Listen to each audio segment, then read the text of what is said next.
attitude the way I want. A battle in the heart of Alabama caught our attention. Coal miners in one community, they've been on strike now for months.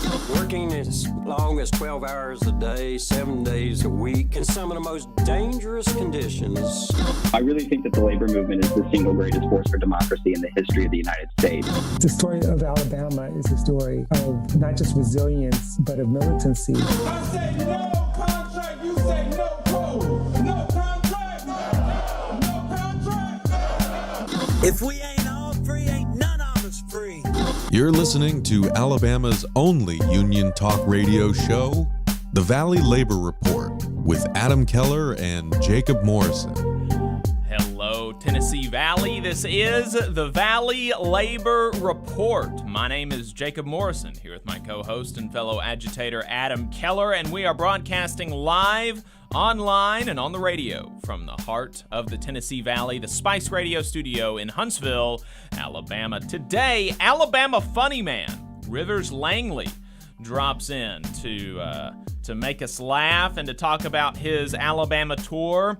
Alabama is being sued for slavery. We talk about education here and the state, all that and more on today's program. If you want to be part of the show today, we've got a phone number. We're not going to be taking calls, but you can send us a text message at 844-899-TVLR. That is 844-899-8857. You can also leave us a voicemail or send us a text throughout the week, and we might respond on the next show. If you haven't gotten enough of us by the time that we wrap up here on the radio, or if you just want to see what we're up to throughout the week, you can find us anywhere you find anything online, all at the Valley Labor Report. We're on TikTok, Twitter, Facebook, YouTube, wherever you get your podcasts, all at the Valley Labor Report. Just a reminder, your support helps us stay on the air. Our largest single source of funding comes directly from our listeners. So if you want to make a one-time donation or set up a recurring monthly contribution, you can go to tvlr.fm/donate. And if you are in the Christmas giving spirit, you can donate to our new fundraiser to help us pay for our postage in the new year. We're going to be doing some more outreach in the new year and using snail mail, and that costs money, especially after Trump appointee Louis, is it Louis or Lewis? I don't know. DeJoy's postage price increases. You can thank Trump for that, folks. So yeah, tvlr.fm/donate. You can also buy our merch, tvlr.fm/store, or become a patron at patreon.com/The Valley Labor Report. And if you're a member of a union, then please do think about getting your locals to sponsor the show. We get a lot of support from individual donors, but it would not be possible without our union partners.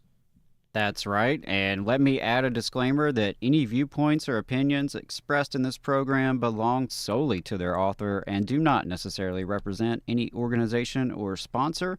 We welcome all of our listeners, whether you're on YouTube, Facebook, Unclaimed Mysteries Internet Radio, WVNN, WZZA, WHIV, or through your favorite podcast app. We are proud to be part of the Labor Radio Podcast Network and encourage our listeners to check that out. As most of you know, we are not media professionals, just a few diehard union brothers who believe that Alabama and the South's labor movement and working class deserve a bigger platform. We're hoping this project can make a difference on that front, and we could not do it without you. We want to thank everyone for tuning in, whether you're a loyal fan or a first-time listener. We appreciate you spending some time with us this morning. Absolutely, absolutely. So we are... We have a segment that we do every week, Last Week in Southern Labor, where we talk about what workers were up to in the last week in the South. And today is going to be the final installment of Last Week in Southern Labor for the year 2023, because on the 23rd and the 30th, we will be on hiatus. Those two shows will be pre-tapes and best ofs. So no more Last Week in Southern Labor through the end of the year, and we will do a big last 3 weeks in Southern Labor when we return on January the 6th. But without further ado, here is what workers in the U.S. South and the American colonies were up to in the week ending on December the 15th. in new campaigns, the International Brotherhood of Electrical Workers, IBEW, Local 1933, filed a petition for a union election to add 4 workers at Lee County Electric Cooperative in Fort Myers, Florida, to the bargaining unit that they already represent. The employer filed for a union election after a majority of 2 different units of unrepresented workers at UPS in Louisville and Campbellsville, Kentucky, showed support for unionization with the general drivers, warehousemen, and helpers, the Teamsters, Local 89. The first unit was of 3 part-time hub associates, and the second was 6 part-time package center specialists. And Teamsters Local 89 was not done last week, because after that, 61 workers at UPS in Louisville, Kentucky also filed for a union election with the same local. That Teamsters Local's really been on a tear this year, organizing several new units of UPS workers after they got their contract. So very cool to see that. 50 security guards at Akima in Donna, Texas filed for a union election with the United Government Security Officers of America, Local 385. 4 workers at Red Label in Stillwater, Oklahoma filed for a union election with the United Food and Commercial Workers, UFCW, Local 1000. The employer filed for a union election after a majority of the 84 workers at Glancy Surface Mining in Wharton, West Virginia, showed support for unionization with the United Mine Workers of America, UMWA, Local 1503. 46 workers at Ozark Automotive Distributors, doing business as O'Reilly Auto Parts in Forest Park, Georgia, filed for a union election with the Teamsters, Local 728. And workers likely led or pushed by their employer filed a petition to decertify the United Steelworkers, USW Local 13-227, as the union representing the 70 workers at Ogefell Terminals in Seabrook, Texas. We had a campaign update last week, this on a union election at Ascension Hospital in Austin, Texas.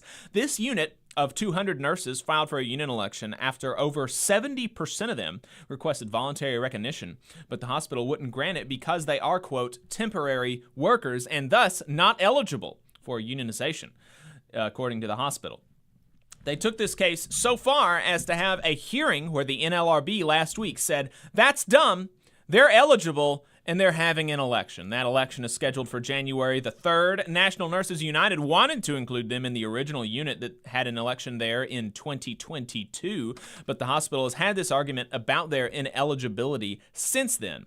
And rather than wait to get this resolved, the union thought it'd be best to go ahead and have an election over the undisputed bargaining unit first. So we're looking forward to seeing their contract when they get it. Had a few election results. Not a great week in election results, unfortunately. 17 security guards at Garda CL East in North Charleston, South Carolina, voted against unionization, 6-10, with the Security, Police, and Fire Professionals of America, SPFPA. 35 workers at ITT Engineered Valves in Amory, Mississippi, voted against unionization, 5-38, with the USW. 22 workers at Keurig Dr. Pepper in Knoxville, Tennessee, voted in a tie, 11-11, in their union election with the Teamsters Local 519. Ties means that the union loses the election. The petition to decertify the Amalgamated Transit Union, ATU, Locals 714 and 1493 as the union representing 12 workers at RATP Dev USA in Greensboro, North Carolina, was withdrawn, meaning that the ATU will remain. 30 workers at Run for Something in Washington, D.C. withdrew their petition for a union election with Workers United. Hopefully, this is because they received voluntary recognition. This is something that has happened to quite a few nonprofits lately. 14 workers at Frame Workers Institute withdrew their petition for a union election with the International Union of Painters and Allied Trades, IUPAT Local 1937. The petition to decertify the Teamsters Local 89 as the union representing 36 workers at Taylor Correc in Campbellsville, Kentucky was withdrawn, meaning that the Teamsters remain the union there. 15 security guards at Walden Security in Washington, D.C. withdrew their petition for a union election with the United States Court Security Officers. And finally, a win 14 workers at L3 Harris Technologies in Greenville, Texas, voted in favor of unionization 13-1 with the United Automobile, Aerospace, and Agricultural Implement Workers of America, UAW Local 967. I had a few strikes and bargaining updates last week where the Teamsters are voting on a strike authorization at Anheuser-Busch. They've been putting on the pressure recently with rallies and public attacks. The current contract expires in February.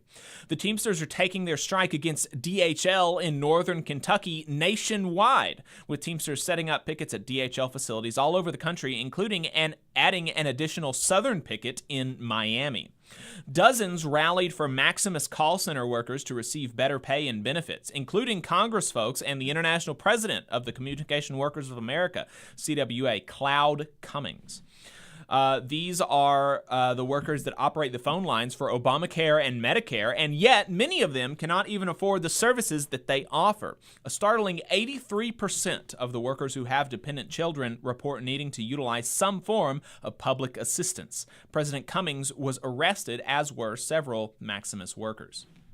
Workers at Synergo's Coffee in Louisville, Kentucky, voted to approve a new 4-year contract with the company after a 6-day strike. The contract including a raise in the minimum starting pay from $8.25 an hour to $10 an hour.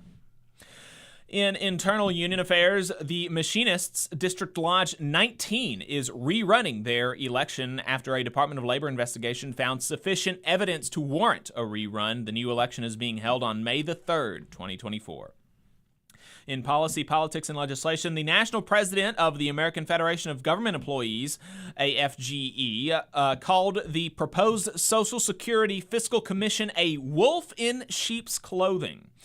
Tesla is being accused of fraud by the California Department of Motor Vehicles for advertisements claiming some of their cars are, quote, full self-driving, unquote, despite the fact that Tesla admits they are not autonomous and require active driver supervision. Elon Musk says his allegedly fraudulent claims are free speech. The Durham Workers' Assembly is holding a rally on Monday night, From Durham to Palestine, money for workers and community needs, not a tax on black and brown folks. They are calling for $25 an hour for city workers and a permanent ceasefire in Gaza. Florida Republicans just voted down an amendment to a Florida bill that would loosen child labor regulations to require all employers of 16 and 17-year-olds to maintain record of sexual harassment and give copies to parents. That's going to be it for us, folks. If we missed anything, let us know about your union updates. TVLR.fm/contact. We're going to be taking a short break. TVLR.fm/donate is where you can donate to our postage fundraising campaign. We're going to be right back with Rivers Langley, an Alabama comedian currently residing in L.A. because, I don't know, we're going to ask him why he's doing that. That's insane. We'll be right back. Stay tuned. Benefit Architects has proudly supported union members and union-made products for over 35 years. If you are a federal employee and an AFGE member, you're eligible for hundreds of dollars in money-saving benefits, including group life insurance, dental insurance, and AFLAC insurance. Additionally, if you're a union member but don't work for the federal government, you can still qualify for several of these money-saving policies. So give Tate Hure a call at 256-215-6769 for details and to enroll. Again, that is Tate Hure at 256-215-6769. In Alabama, more than 200,000 of our friends and family members are living without health care coverage. Often folks can't stay healthy enough even to keep their jobs. We can fix this. It's time for us to find a way to close the health care coverage gap so that people can remain at work. Let's make this a priority. Let's close this gap and cover Alabama. To learn more and how you can help, visit coveralabama.org. The attorneys at Maples, Tucker & Jacobs have stood with the working people of Alabama for over 40 years, providing skilled legal representation for your workplace injury claims. When you are injured on the job, it can be a scary time. The attorneys at Maples, Tucker & Jacobs have the experience to guide you through the process to make sure that you and your family are properly taken care of and your rights are protected. If you need help, call the attorneys at Maples, Tucker, and Jacobs at 855-617-9333 or visit online at www.mtnj.com. No representation is made that the quality of legal services provided is greater than the quality of legal services provided by other law firms. Support for the Valley Labor Report comes from the International Federation of Professional and Technical Engineers Union. Learn more by visiting www.ifpte.org. Attention union members, membership organizations, podcasters, or anyone with a payment processing need. The future is here, and your organization needs to be prepared by working with Unionly. With Unionly, your union or organization can take payments on a mobile device, eliminating processing fees, giving you a better price than other payment processing methods, while at the same time supporting a union-friendly business with a specialized skill set to meet your needs.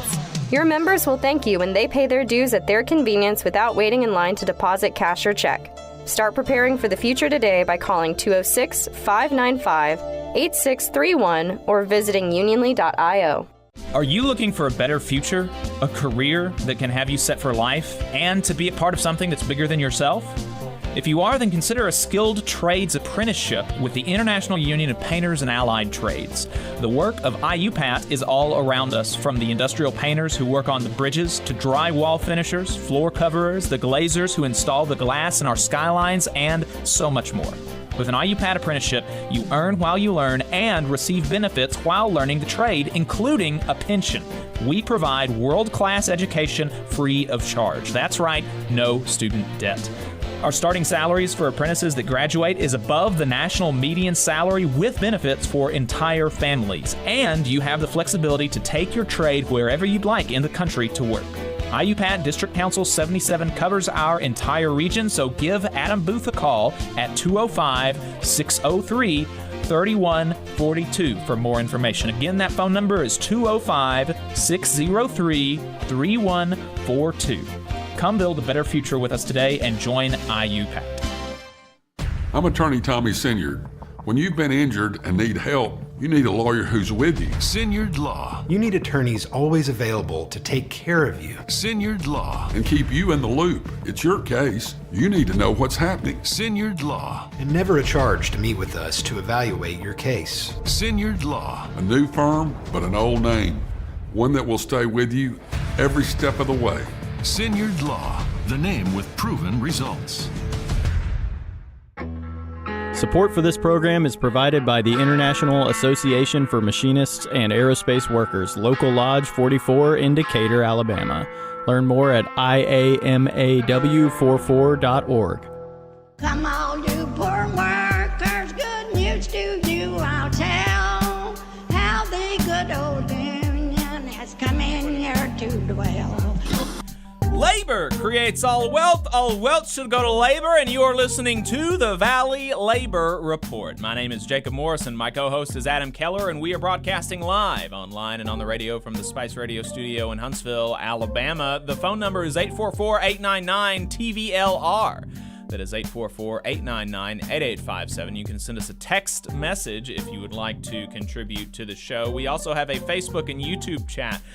Thanks to Mel, good morning, in the Facebook chat. Have several folks on YouTube watching. 25, 30 folks on YouTube and only 9 likes. What is going on over there? Like the stream if you haven't. Subscribe to the channel if you haven't. Infinite Content says, good morning, everyone. Under the weather last weekend. Hope you are feeling better. The Anti-Corporatist, good morning. Will Pina, good morning. Teamsters Local 396, 30-year UPS driver veteran. Welcome, Will. Good to see you as always. Adam S., left is best. Miss Anonymous, morning. DL Cindero says, peace, comrades and fellow workers. Yeah, so good to see everybody in the YouTube chat. Oh, Rohava Bashir, an IF Metal member from Sweden here. Very excited to see you here. Hope you enjoy our interview with Daniel Sweden. That's going to be happening in about an hour and a half at 11:15 our time, 6:15 your time.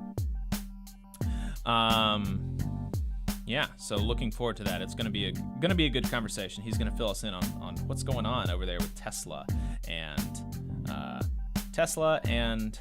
the Scandinavian workers.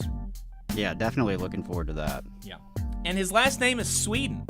That's how convenient. That's right. Talking to Daniel Sweden about Sweden. That's bonkers. Hell yeah. That is Looney Tunes. It's like a joke out of Rivers Langley's stand-up routine. Speaking of Rivers, wow, that was a very smooth transition. Rivers Langley is an Alabama comedian now residing in L.A. Rivers, welcome to the program. It's good to talk to you. Hi, Jacob. How are you doing tonight, or this morning, or whenever this is going out? Yeah, I'm doing good. It's good to talk to you. So I reached out to you to come on the show because you are doing a little Alabama tour right now, and you're actually going to be in Huntsville on the 22nd, right? That is this Friday. That's like 6 days from now.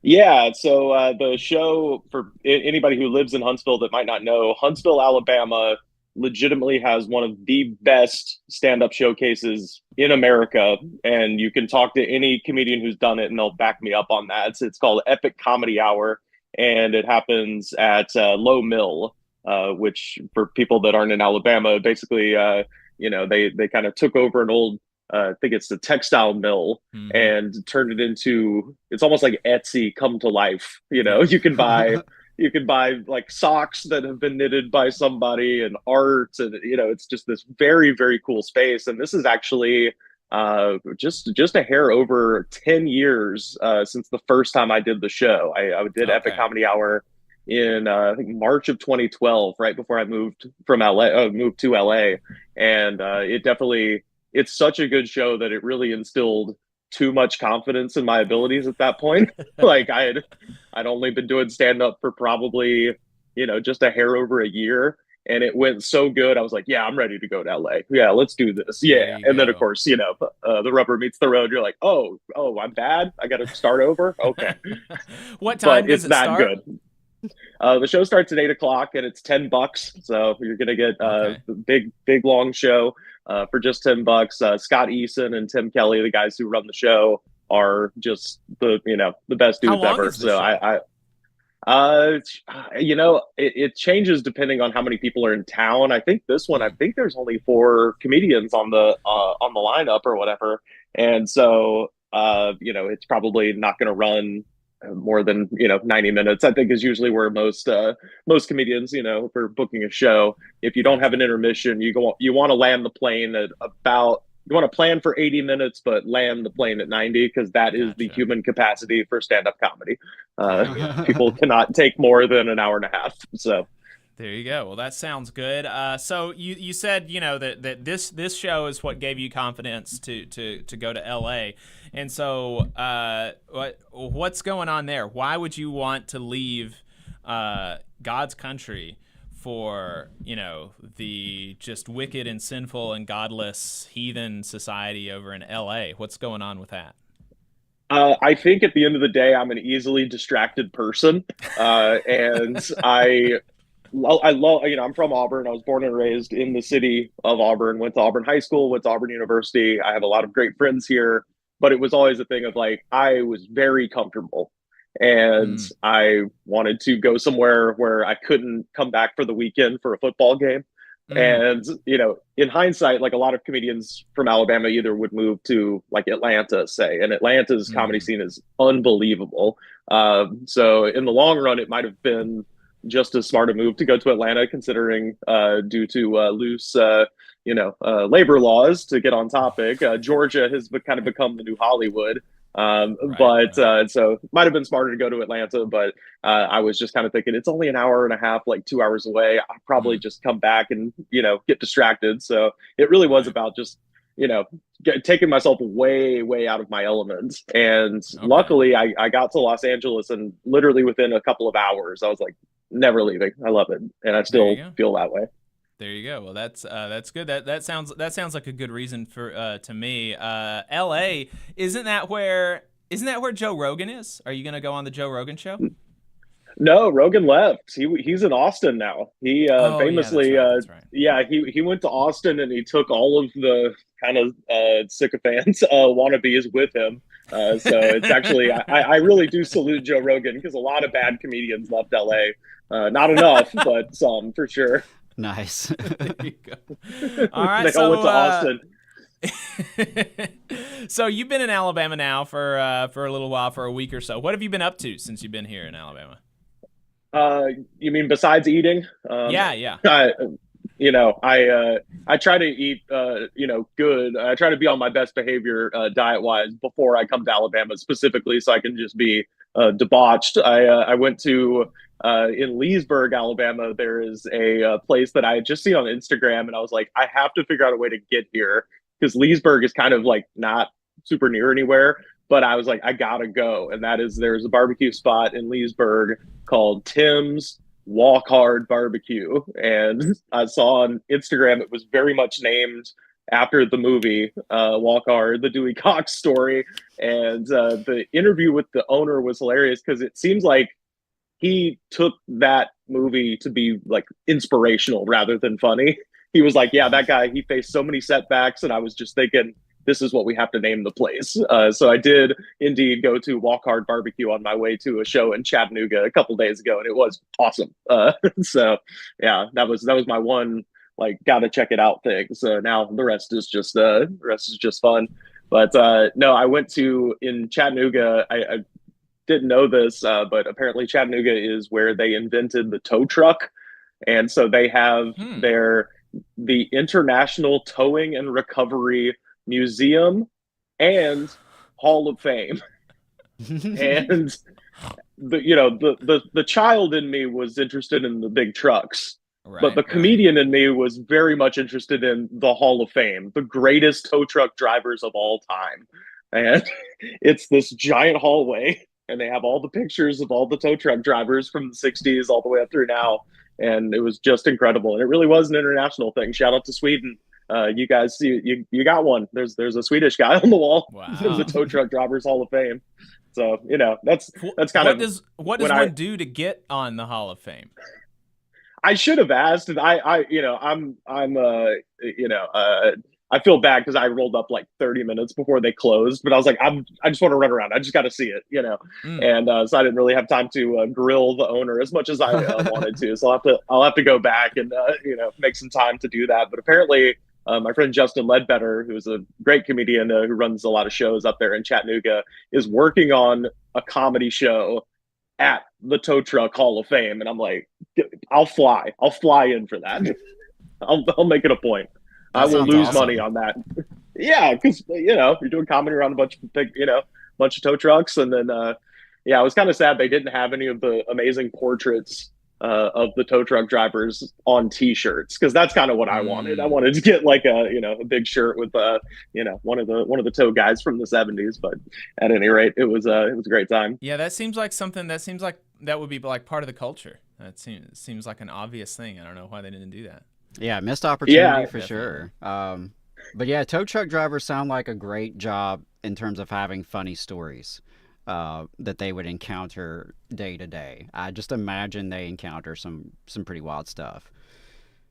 I have kind of a radio related tow truck driver story.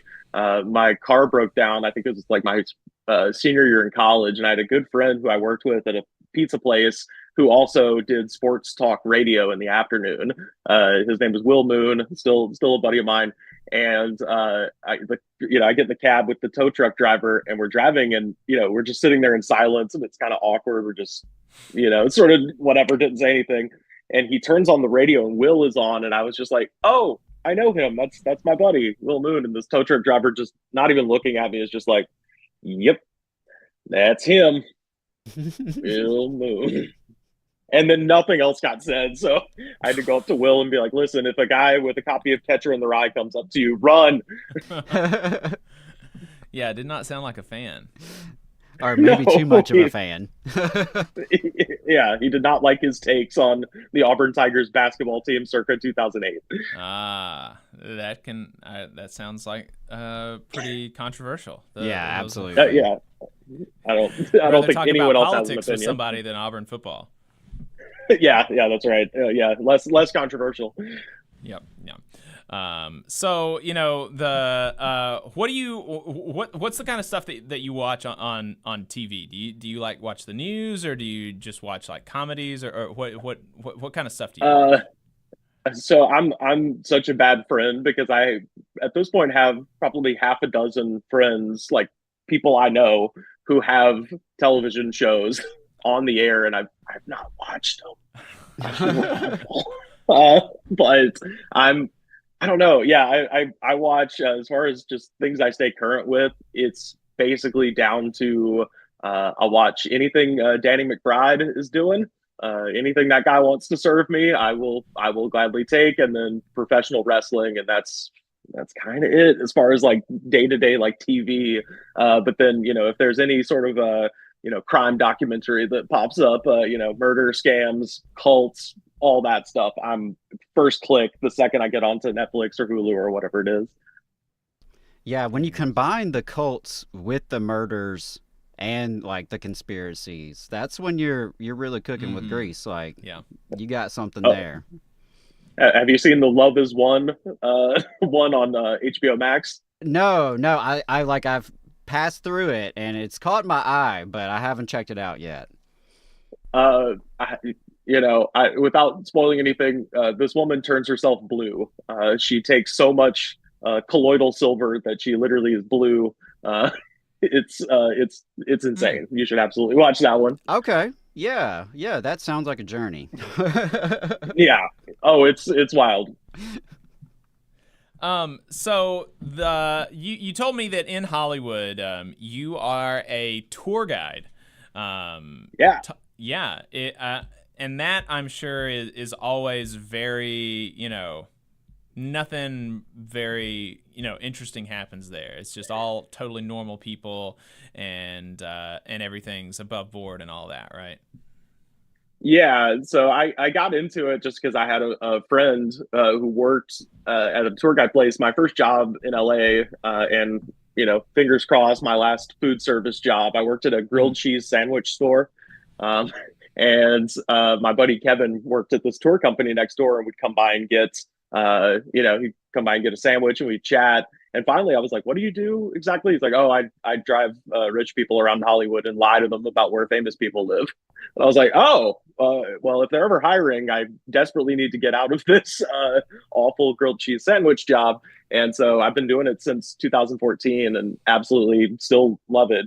The only time the job is bad, because I can handle, obviously you're coming across people that you're like, if I knew this person in day-to-day life, I probably would not get along with them, but they're on vacation. They're on their best behavior. You can also always leverage people's kids against them if they start trying to get political in any way. You can just change the subject and just be like, "Oh, so, what are you kids watching on YouTube?" And then they just take over the conversation.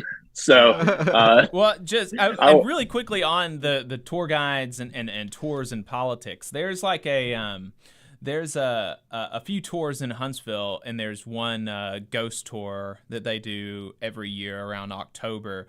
And one of the guys who is like one of the founders of it, he's a cop. So, there's that's may kind of. I did a lot of these ghosts. Yeah, I did a lot of these. Yeah. That's I killed a lot of them. But no. So as Alabama was made a state in 1819. Huntsville was one of the earlier settlements and stuff. And so this is all like pre-slavery, and Huntsville, there was like some Union, occupation in Huntsville.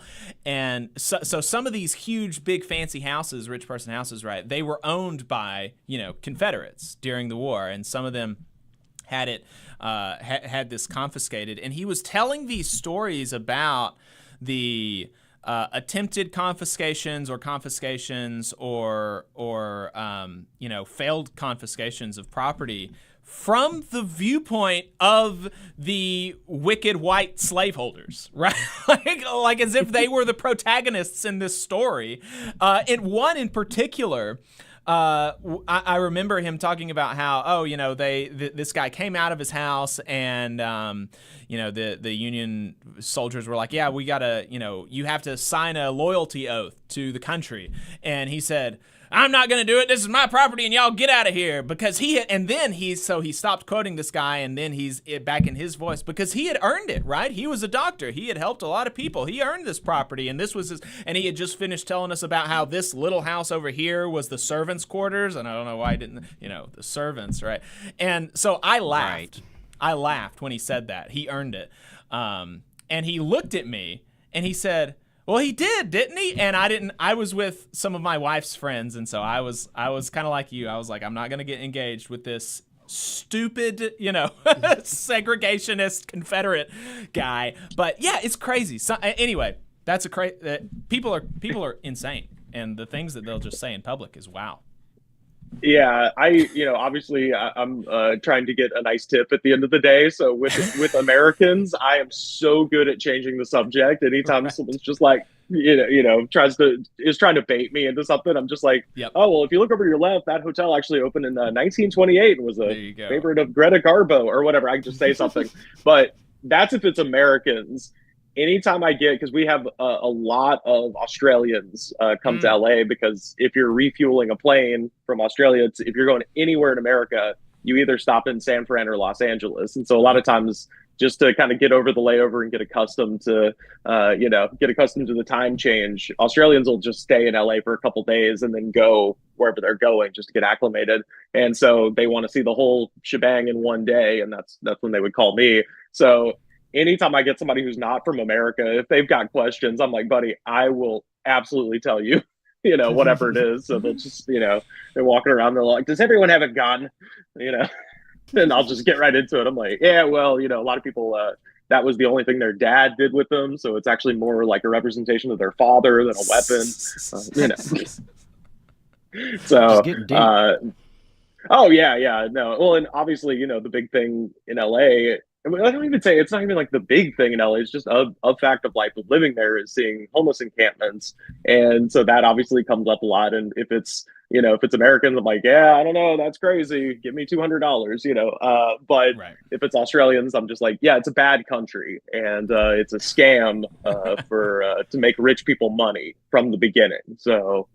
That kind of thing. So I'll get real radical with my international guests, because as I'm sure your listeners know, the most right-wing person, for the most part, fascist, crypto Nazis aside, generally in mainstream politics, the most right-wing person in the Western world would be, a centrist Democrat here. So, I always have to explain to people, I'm like, we don't have a left. We have two parties. One of them is a right-wing party and the other is a death cult. And that's what we're dealing with. So, and they're like, really? I'm like, yeah, pretty much. So, that's about right. I remember one of the most infuriating things that I can remember. So we do like a Last Week in Southern Labor, and so we'll do like all of the union election stuff from the National Labor Relations Board, and we'll also take a look in any like political headlines and stuff, or from around the South. And there's this 1 week where the final labor, the last remaining labor and delivery center in Shelby County closed. And that week, the week that this happened, the state representative for this area filed a bill in the legislature to define man and woman in state code. It's like, like your constituents literally have to leave your county to give birth. I don't know. It's a death cult. Well, look, if we don't, if we don't sign this into law, then how will we know what a family is? Right. I mean, can we deliver a family into the world? No, exactly. But we can at least define it. That's right. Yep, it's Looney Tunes. That's insane. Well,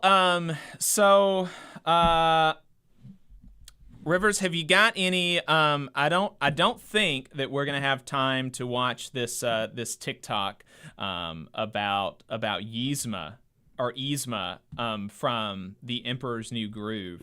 But it's pretty funny. I wish we did have time for it, but I don't think we will.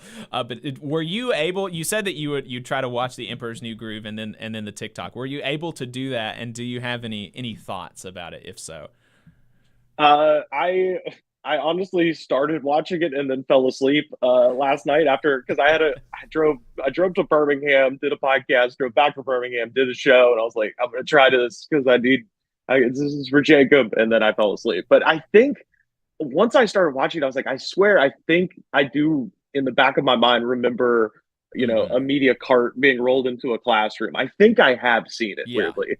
But I all I remember is, David Spade and Eartha Kitt, fantastic. Later a performance from her and John Goodman, so it's got a stacked cast and it seems fun. I know it's one of those, I think the story behind it is that they totally ended up like changing what the movie was supposed to be, and it ended up being better, but didn't really do so well at the box office. But I think it's become kind of a enduring classic amongst Disney heads. But like I told you, I just aged out of it. I think that came out in like 2001 or something. I had just turned like 14, so you couldn't get me anywhere near a Disney movie when you're 14 years old. Like, no, man, I watched Stone Cold Steve Austin throw people through tables, man.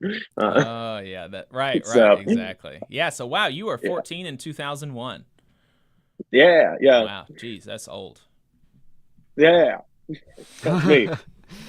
Keep talking, Jacob. Yeah, just keep throwing these insults out, youngin. Rivers, is there anything else that you want to tell us about before we let you go? So I have a podcast that comes out every week. Sometimes we did talk about. I saw you were going to talk about Sean O'Brien later. We definitely weighed in on the fight between him and Mark-Wayne Mullen, which just shocking finding out that a man is named Mark-Wayne. Yes, that's not two names. That's one name. Which apparently his mother was like, I'm going to pay tribute to one of your uncles, but we'll see which. And then she just never separated them. So we cover stuff like that. We also review energy drinks and we read insane YouTube comments. We try to run the spectrum. We are, we're an entertainment show, but we definitely do weigh in on things that your audience would be interested in. But it is a comedy show, so don't get mad at me if I sound stupid. There you go. But yeah, the show is called The Goods from the Woods, and it comes out every week. Our episode that comes out Tuesday, we've got a holiday episode with Keith Carey from the Mean Boys podcast, and he's one of the cast members of Roast Battle from Comedy Central. Legit one of the funniest dudes in the world, and he brought his lovely lady Jordan on, and then also my friend Matt Brousseau from the Profiles and Eccentricities podcast. So we just stacked this Christmas episode, and it's real fun. But yeah, that comes out every week. Goods from the Woods. Find me on Twitter and Instagram at Rivers Langley. And if you guys are in Huntsville, come see me next Friday at Epic Comedy Hour. Or if you live in Birmingham, I'm going to be at, we've got a show that we do every year called Yellowhammered. It's me and my friends Joe Raines and Wes Van Horn. We started this show in LA in 2014. And then, life comes along. Wes moved back to Birmingham and he's got a lovely family now. So we now do it once a year at Avondale. And that show is $20, and that gets you the show and all you can eat barbecue from Rodney Scott's Whole Hog Barbecue in Birmingham. So it's a pretty good deal. And we've got some of the funniest comedians from Atlanta coming in for that thing too. So, lots of fun stuff still going on, but yeah, fun. That is on the 27th at Avondale in Birmingham, and that's a Wednesday night. Get a whole supper out of it. So come hungry. There you go. Yeah. Well, I'm unfortunately not going to be able to make it to the Huntsville one, but I may see about skipping and hopping down to Birmingham for that because that sounds like fun. So. Yeah, absolutely. Please. Yeah, last year, because we've been doing the show for a while, and the catering last year was we had pulled pork and chicken and beans and slaw and that was it. And the crowd, I got to be honest, like usually those crowds at those shows are good, but not like hot, if that makes sense. Like everyone's laughing, but it's kind of like last year we had no dairy, and we had no carbs. It was all protein, and the crowd was super hot because no one had the itis. And so I told Nick, I was like, no mac and cheese ever, just barbecue and beans. Give these people straight protein. And there will be alcohol there. That'll presumably be an additional cost to the 20, but there will be beer there, right? Yeah. Okay. Oh, it's a brewery. Yeah, there's unlimited beer there. Yeah. Okay, good. There you go. All We right. dare you to drink all the beer in the brewery. There you go. All right. Rivers Langley, the goods from the woods, Alabama man from Los Angeles, at Rivers Langley on Twitter. Thanks for taking the time to talk to us. I appreciate it. Thank you so much for having me. You guys rule. Keep doing what you're doing. Power to the people, and we'll see you soon. All right, there you go. Roll Tide. Boo! Had to throw that in to the Auburn fan, right? That's right. All right, so there we go. Rivers Langley. Check them out on all the different places. Yeah, absolutely. Always great to have comedian friends, and love to see the comedy scene here in Huntsville thriving. That's great. Yep. One of these days we're gonna do up the studio and rig it up so where we can have a third host, and the third host will be a comedian. That's what I would like to do one day. And then the show won't be so dull. Okay, sure, yeah. Whatever floats your boat. Whatever floats your boat. We'll talk about it. All right. And we'll just see how it goes. There you go. All right, folks, we're going to be right back. We're going to come back, and we're going to talk about this lawsuit against Alabama's prisons. It's wild. It is definitely wild. Yeah. We've got Boss Watch and some education stories from Adam. So stay tuned, folks. We're going to be right back. In Alabama, more than 200,000 of our friends and neighbors are living without health care coverage.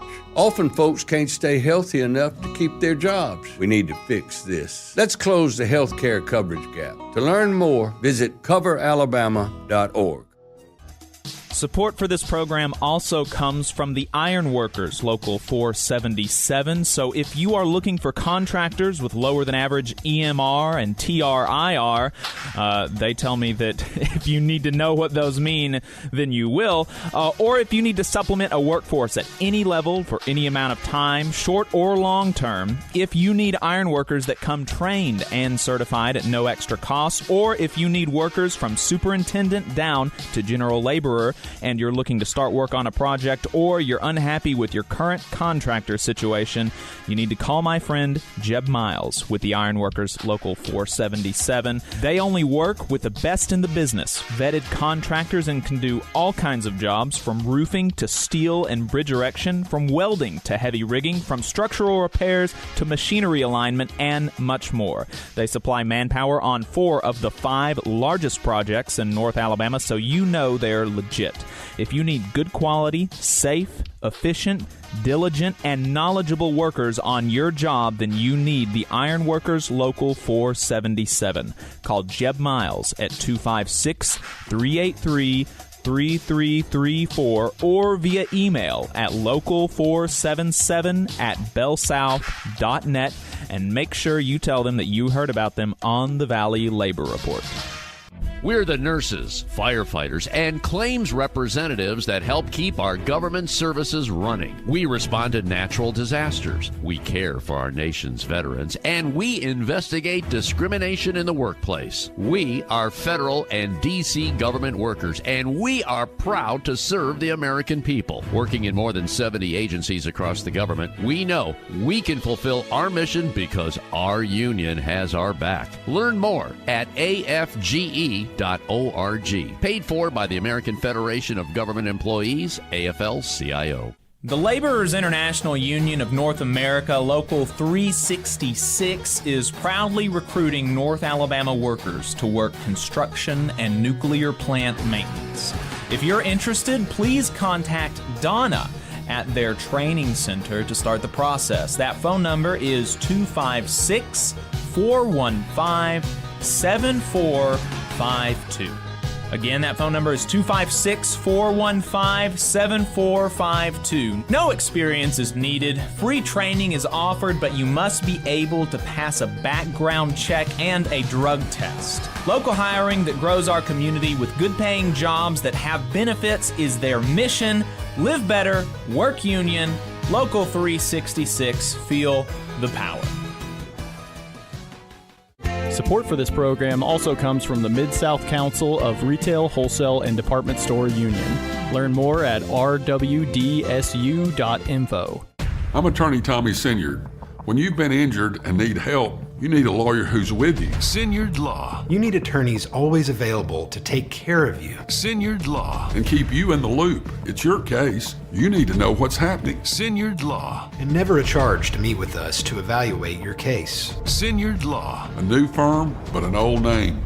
One that will stay with you every step of the way. Sinyard Law. The name with proven results. As labor union members, we face our share of challenges in the workplace. But today, I want to talk about a different kind of challenge, the climate crisis. We've all seen the fury of Mother Nature, the storms that can turn lives upside down in an instant. That's why Hometown Action is launching our Climate Protection Project. We're heading out to 10 rural communities, listening to local folks, and taking action with them to protect communities impacted by climate disasters. And we need you, our union brothers and sisters, to join us. Together, we'll make a difference. Our strength on the job is undeniable, and now it's time to put that strength to work for the planet. Let's protect our communities, our families, and our future. Visit hometownaction.org today and sign up to volunteer for the Climate Protection Canvas. Come on, you poor workers, good news to you I'll tell, how the good old union has come in here to dwell. Alabama's only union talk radio show. This is the Valley Labor Report. My name is Jacob Morrison. We are just wrapped up a conversation with Rivers Langley. You can check out his work at the Goods from the Woods podcast, wherever podcasts are sold. He is also going to be in Huntsville at Low Mill on December the 22nd at 8 p.m. and at Avondale Brewing in Birmingham on the 27th. You may see me there. Maybe. I'm going to see if I can go. But the thing is if I go to that, I'm going to want to drink, and I'm not going to want to drive all the way back to of course Huntsville. Not. So then, where am I going to stay? Get a room. That's expensive. Yeah. So I don't know. Get a DD. We'll see. We'll see what happens. 844-899-8857 is the phone number if you want to send us a text. Line is not open, but we are still accepting text messages. 844-899-TVLR. So, last week, there was a class action lawsuit filed against Alabama's prison system. The plaintiffs are 10 former and current carcerated people, labor unions, and some criminal justice nonprofits. And the complaint more or less alleges that despite the fact that Alabama outlawed forced servitude for punishment, despite that, that is still the case in Alabama's prisons. If you do not participate in their work release programs, then you are punished with physical and sometimes sexual abuse.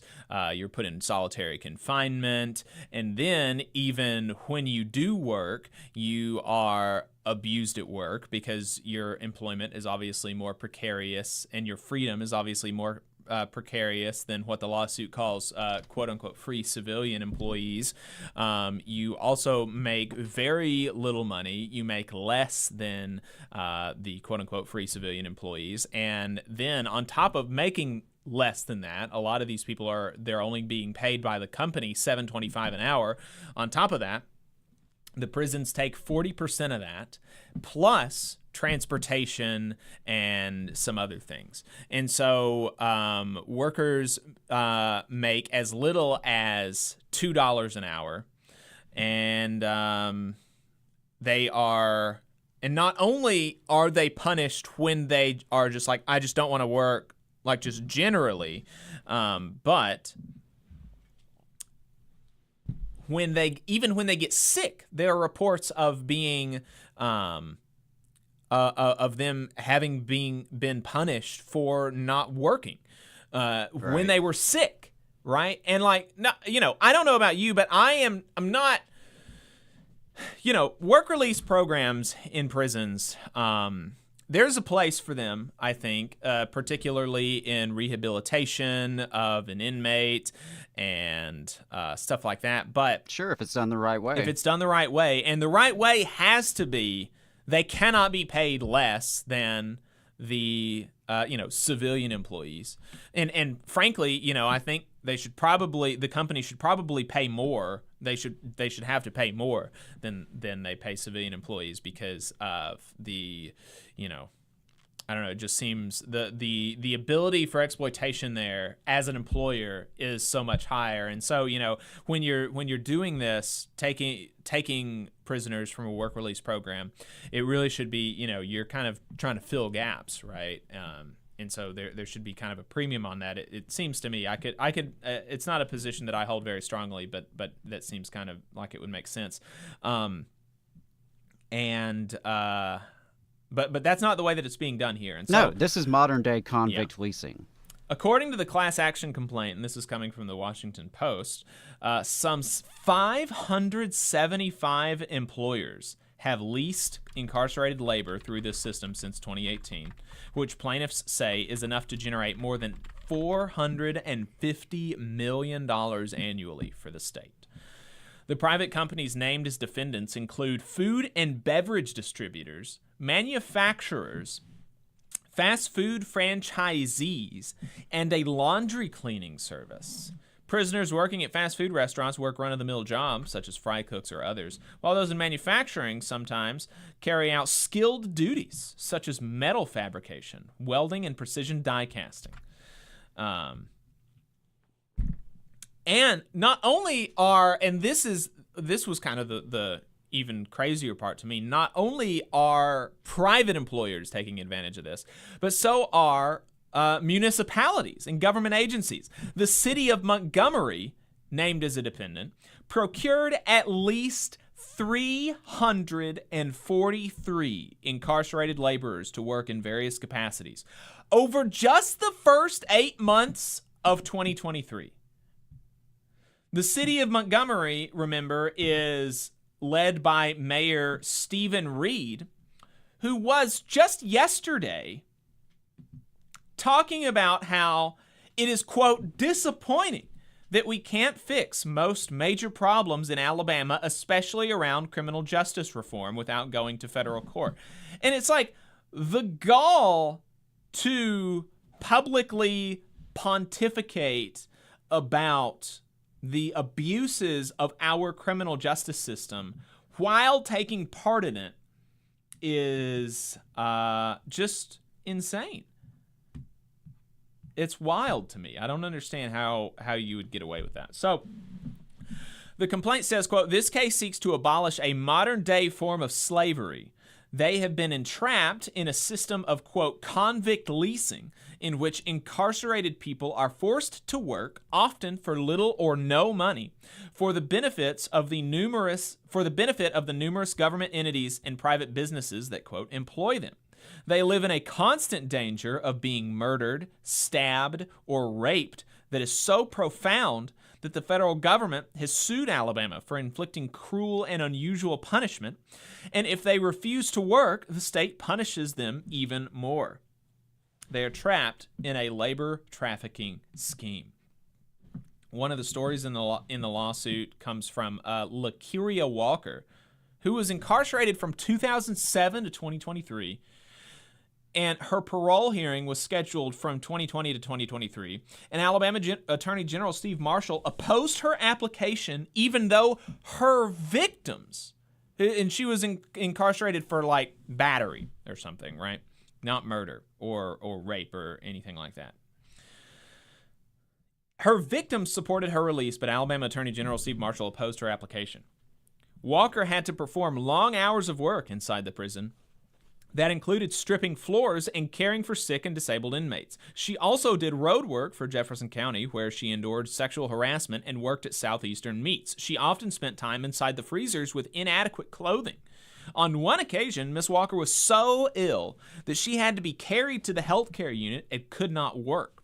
She was approached by an ADOC job placement officer who told her she had to, quote, get up and go make us our 40%.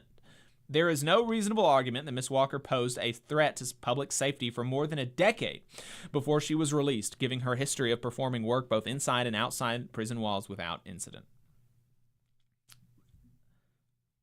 I mean, just really, really gross stuff. There's one inmate, Michael Campbell from the Childersburg Work Release Center, said he hopes to work 5 to 6 days at a local KFC. And inmates are beginning to lose hope that they'll ever qualify for paroles. And one inmate said they deny us parole to keep us doing the jobs. The mentality is, why would the slave master let the slave go when he can continue working him for free? In addition to that, so you've got so there's multiple angles to this. There's, for one, just the inhumane treatment of the prisoners. And the fact that, there's forced labor going on, and that's illegal and illegal under Alabama's Constitution. Not illegal under the federal Constitution, but illegal under Alabama's Constitution. And then in those forced labor conditions, there's abuse of the prisoners and all of that. But then there's also the fact that when these workers are being exploited and utilized like this by private employers and government entities, that undermines efforts to organize workers in the fast food and poultry industries, right? And that makes sense. And so the unions that's one of the reasons why the unions are joining this lawsuit, saying that this, quote, depresses wages and working conditions. The Woods Foundation, another nonprofit, argues that it has had to devote additional money and staff to address the, quote, unfair and unlawful functioning of the parole system. And so this is a very,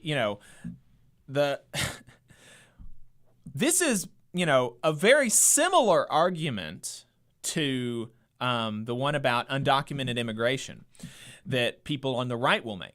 Right? People on the right will come out and they'll say undocumented immigrants are bad for the local labor market because, they will work for less money.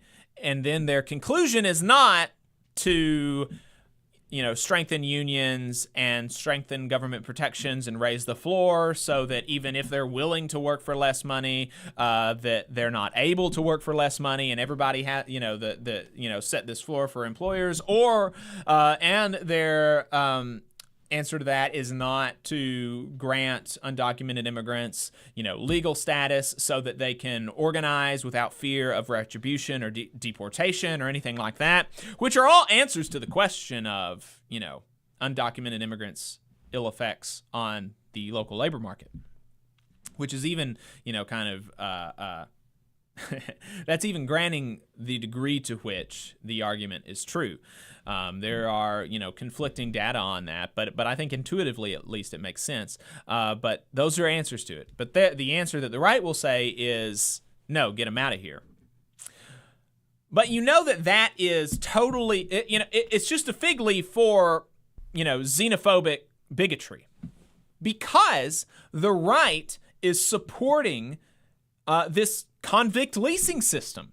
Right? If they were genuinely concerned with, we want to restrict the labor market to help workers have better negotiating power individually, because they don't like unions, but individually as they're applying for jobs, then they would also oppose a convict leasing scheme where prisoners are exploited by private employers outside prison walls who are paid less than civilian employees, who have to endure worse working conditions, and who have to do it at penalty of further punishment inside of Alabama's unconstitutionally cruel prison system, right? You can obviously understand how if a free worker is put up against one of these prison workers, they're going to be undermined by that. They're going to be undermined and undercut by the conditions that the prison worker is forced to work in.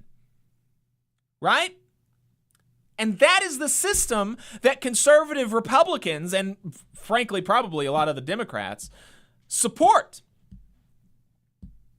So when they talk about this stuff about, I oppose undocumented immigration because I support local workers, just remember that and then ask them about that.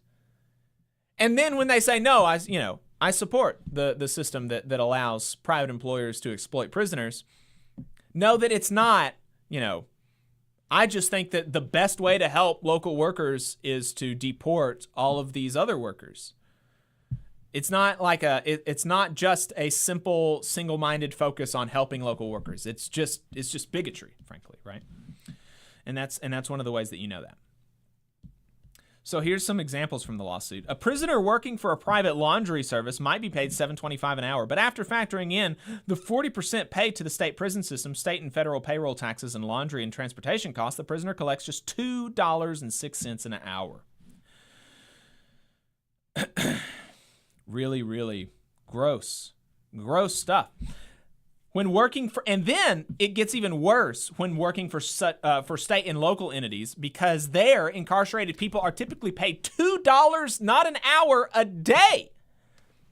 The same daily rate that the state of Alabama set for incarcerated labor in 1927. Wow. Which, by the way, is around the time that, it's my understanding, the UMWA helped lead an end to convict leasing in Alabama. Yep. Or at least we thought, right? Right. Because convict leasing was such a huge problem after the Civil War, particularly here in the South, and the UMWA in Alabama actually helped lead the way in fighting back against that. So that, just some good Union history there. But it's wild that here we are in 2023, almost 2024, encountering this. Mm-hmm. Right. And I did want to point out, in the Alabama Political Reporter, a friend of the show, Patrick Darrington, had a good article about it as well, and he quoted Fred Redmond, Secretary-Treasurer of the AFL-CIO and Chair of the AFL-CIO Racial Justice Task Force. He also spoke during the press conference, and he spoke about how important the suit was specifically to prevent forced labor. And he said, quote, "This lawsuit is a strong first step toward eliminating forced labor in the Alabama prison system and righting the wrongs from this egregious labor exploitation. Fighting to abolish forced labor is a priority of the AFL-CIO and the American labor movement, and we won't rest until this corrupt, immoral scheme ends for good." And if there's any hope amid this cruelty, it's that there is this broad coalition pushing this litigation. I know that there have been a lot of organizations doing good research on this.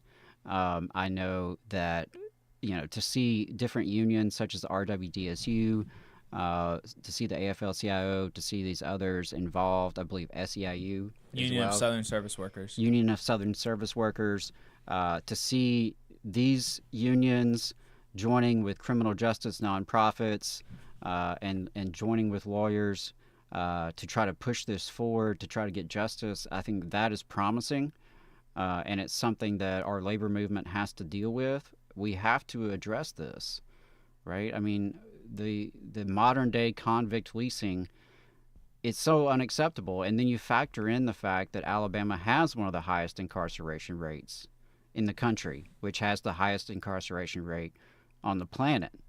We lock up more people inside the borders of Alabama than almost anywhere else on earth. And then when you find out what's happening here, it makes more sense. And you start to see, okay, well, obviously there's vested interest in maintaining this huge population of warehoused human beings living in deplorable conditions, and now being forced to work for the profit of others.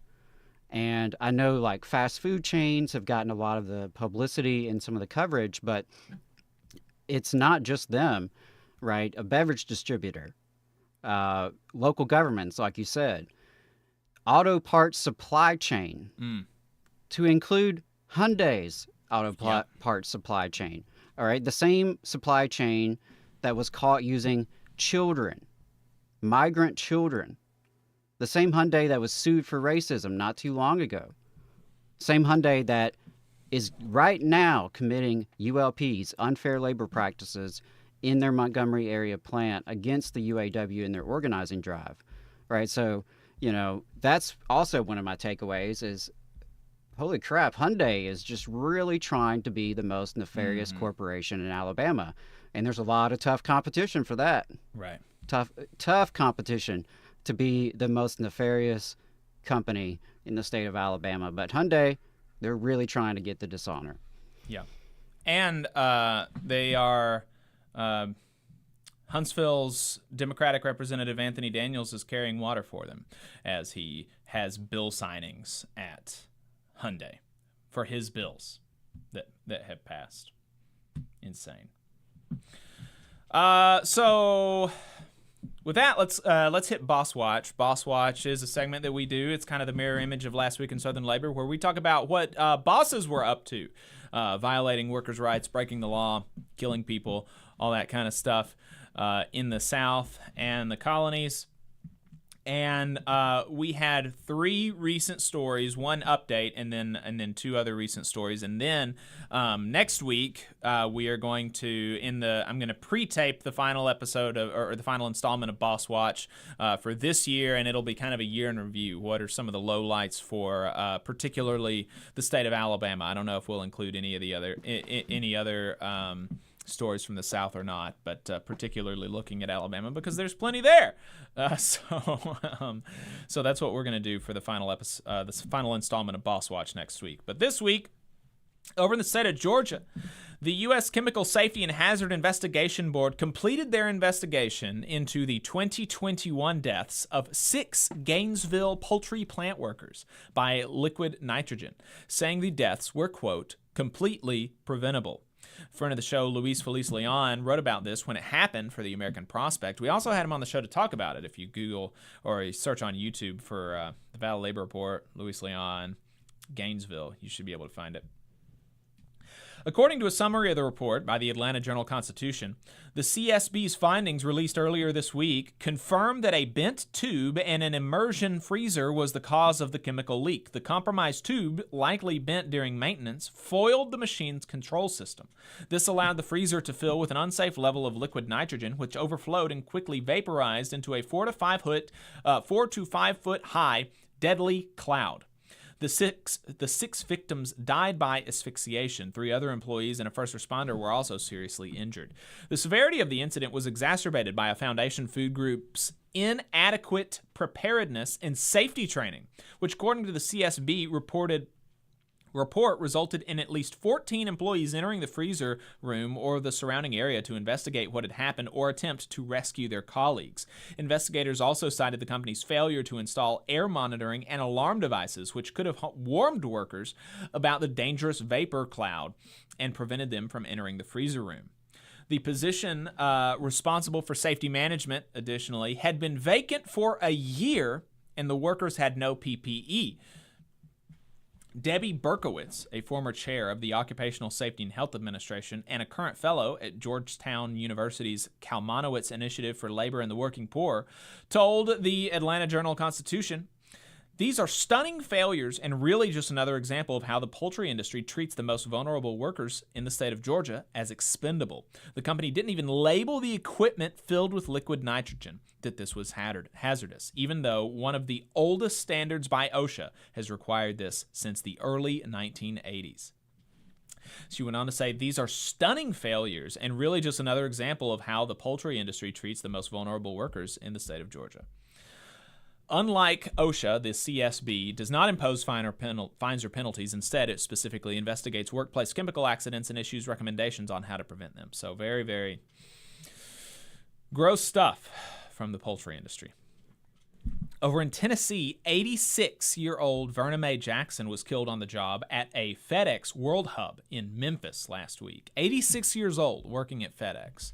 That in and of itself is really unacceptable. Just a really failure in our society that we have 86-year-olds having to work. The family's lawyer says that this was a completely preventable death. According to Rosenblum, a driver pulling a load of mail did not honk adequately enough to signal as they were driving off, just as Jackson attempted to grab an envelope that was sticking out of a container. There's technology that would allow the vehicle to make that sound to warn, to alert that the vehicle is about to move before it moves an inch. And we believe if those precautions had been taken, if that equipment had been purchased, or maybe it was there and not maintained appropriately, she wouldn't be dead. Very sad situation. That's how this sister died at 86 years old. Finally, in Texas, a federal investigation into the fatal roof collapse at Friendswood High School in June 2023, in which 4 workers suffered injuries, including one who later died, found 2 Houston area contractors exposed employees to safety hazards by ignoring federal requirements to complete an engineering survey before demolition began. The U.S. Department of Labor's Occupational Safety and Health Administration determined that supervisors of ICI Construction Incorporated and Emmanuel Enterprises LLC failed to complete the survey and allowed demolition to continue even after hazards became apparent to them. In fact, they directed employees to continue to work under the structure that later collapsed on them. Ignoring federal standards and the company's own policies prevented them from identifying a load-bearing wall that was shown on construction drawings, said OSHA Director Mark Briggs in Houston. This willful disregard for worker safety was a tragic mistake that cost a worker his life. OSHA issued citations to ICI Construction, the general contractor, and Emmanuel Enterprises, the project's demolition contractor, for willfully ignoring federal requirements to complete an engineering survey. In addition, the agency cited Emmanuel Enterprises for 3 serious safety violations for its failures to protect workers from silica exposure and use respirators properly.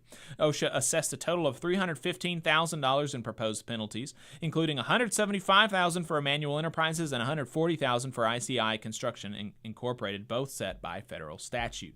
And the companies have 15 business days from receipt of the citations and penalties to comply, request an informal conference with OSHA's area director, or contest the findings before the Independent Occupational Safety and Health Review Commission. So it's getting close to the holidays. Schools are wrapping up for the semester. Families are planning get-togethers. And Adam, you told me that got you thinking, right? Yeah, Alabama politicians say they love families. Here's 4 ways they could actually prove it. Name a politician in Alabama, and chances are they talk about family values. And while educators are frequently political punching bags, you'd be hard-pressed to find a politician who doesn't at least proclaim to love students. If Alabama's representatives wanted to demonstrate this support, we could start with pro-family investments in our public schools. Number 1, educators know that children who are hungry have a tougher time in class. We have to meet people's basic needs first. We should implement universal school meals, as other districts and states across the country have already done. Educators also know how important early childhood is for academic development. So number 2, we need to finally have enough first-class pre-K classrooms for every 4-year-old in Alabama. The program has been successful, but way too many families are left out.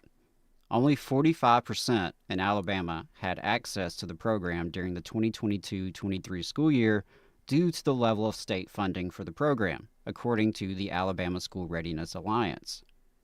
Let's do better, y'all. It's a big relief for families while it better prepares our little ones for school.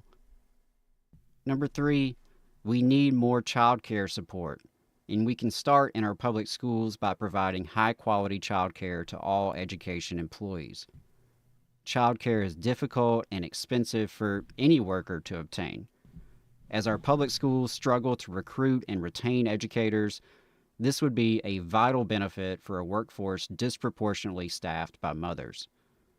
Whether by working with existing community providers, developing their own programs, or both, school districts could lead the way in supporting the families of their employees. And number 4, all workers could gain from paid parental leave, which is a standard across the world. And if any employer should recognize the benefits of parental leave, it should be our public schools.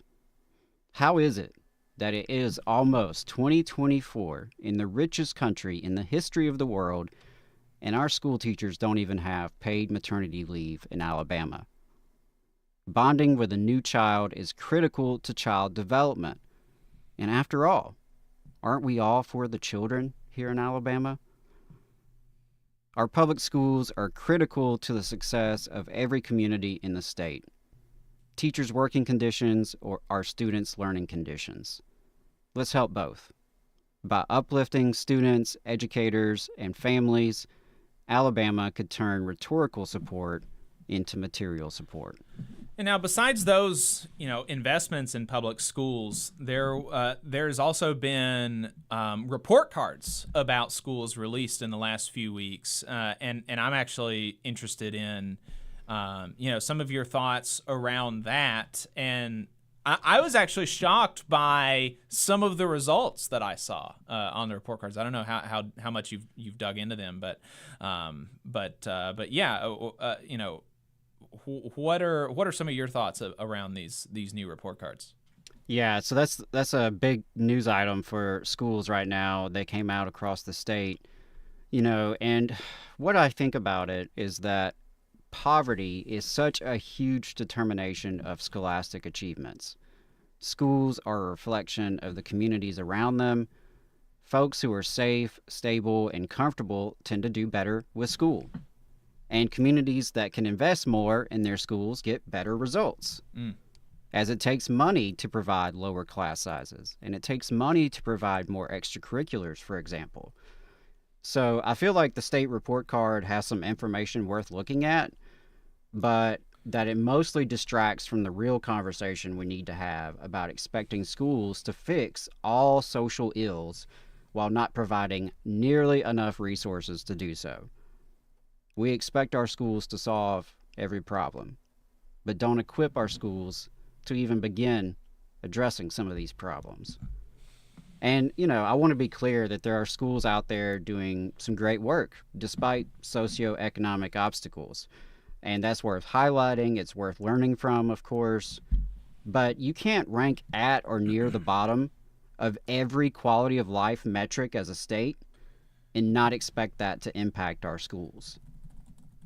Right. From poverty to mass incarceration, wages, working conditions, everyday people in this state face some of the worst conditions in the entire developed world. If we were serious about improving education in Alabama, it would take robust and equitable additional resources. And it would be tied to a broader program of social improvement so that families can actually thrive in Alabama. But that's my 2 cents.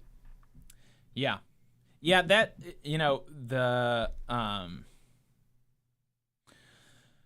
there really is, I think, education is important, but I do think there's kind of a disproportionate conversation. The conversation around education is disproportionate because, like you said, we do expect education to fix everything, and the results are by and large that you can't do that. Actually, you can't fix everything wrong in a community through the school system.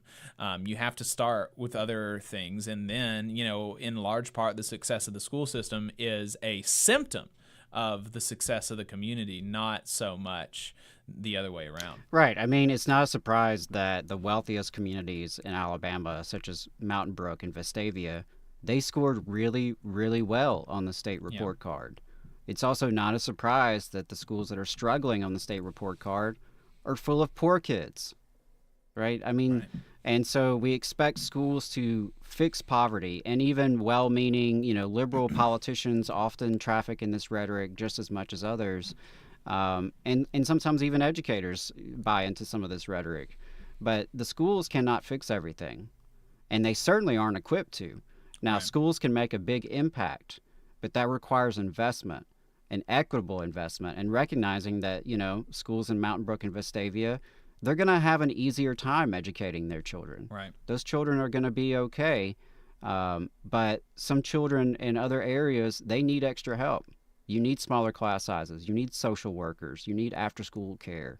You need a lot more investment to really make a dent in those barriers that kids are facing.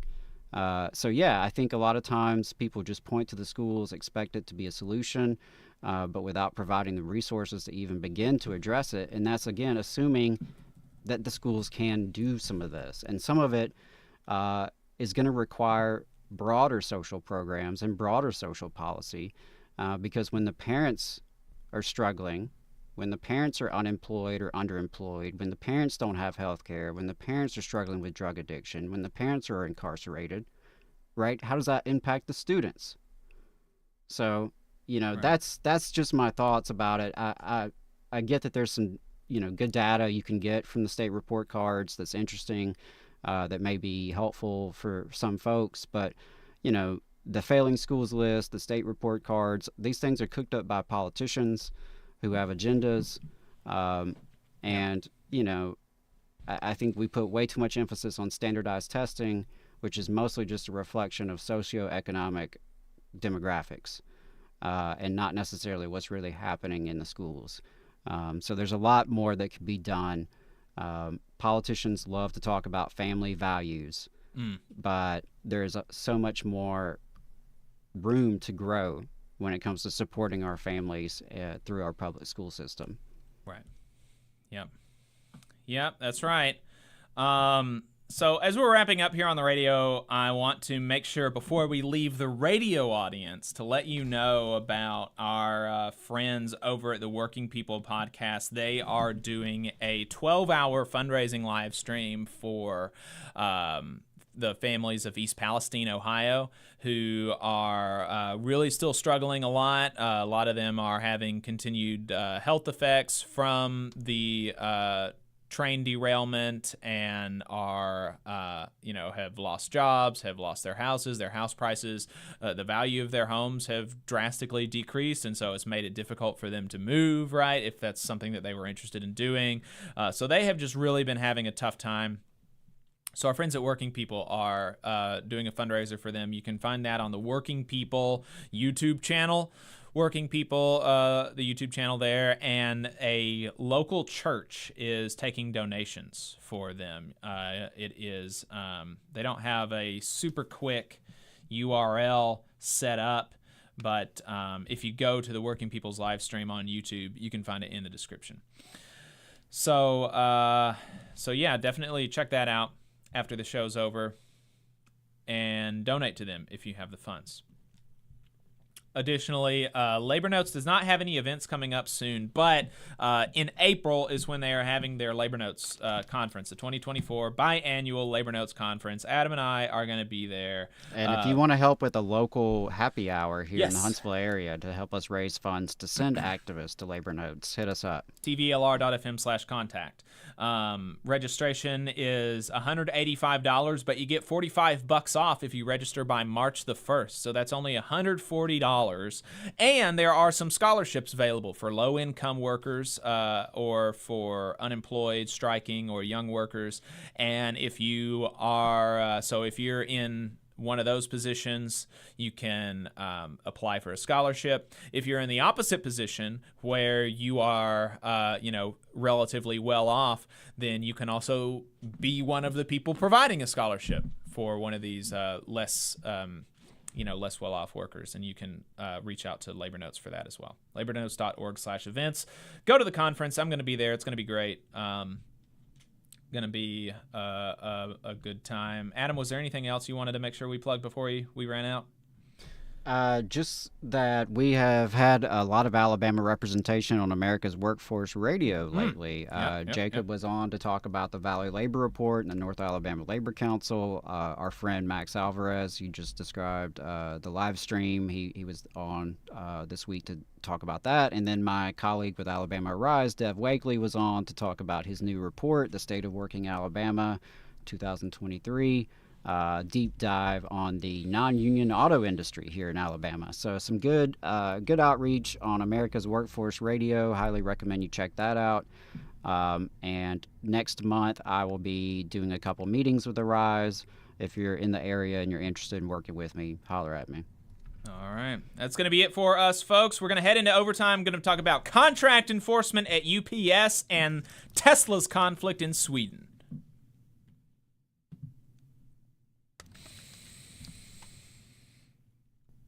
All right.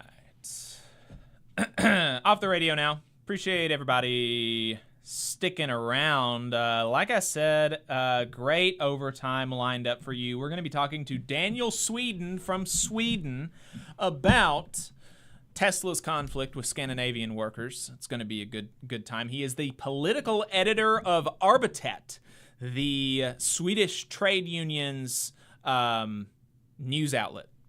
So, kind of the voice of Swedish labor.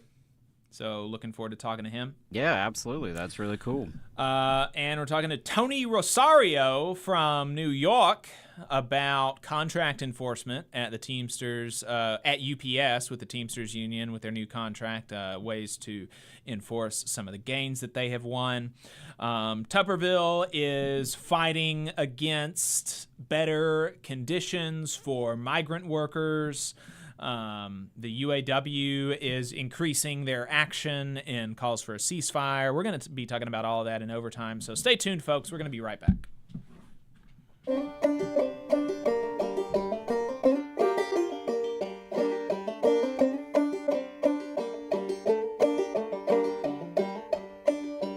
Come on, you poor workers, good news to you I'll tell. How the good old union has come in here to dwell.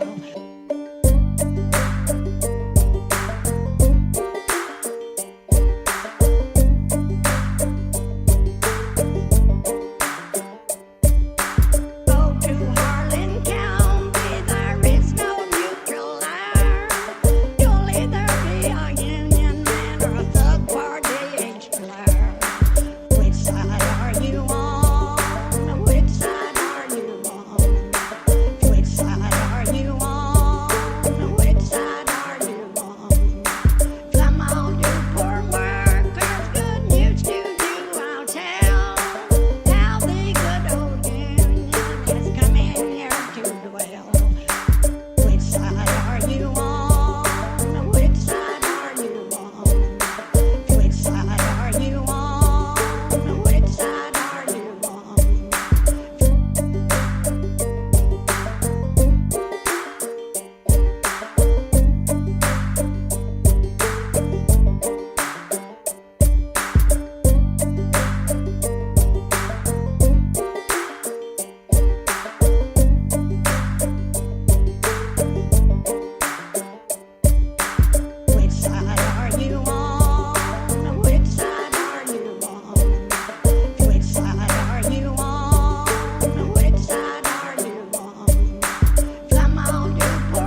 welcome back.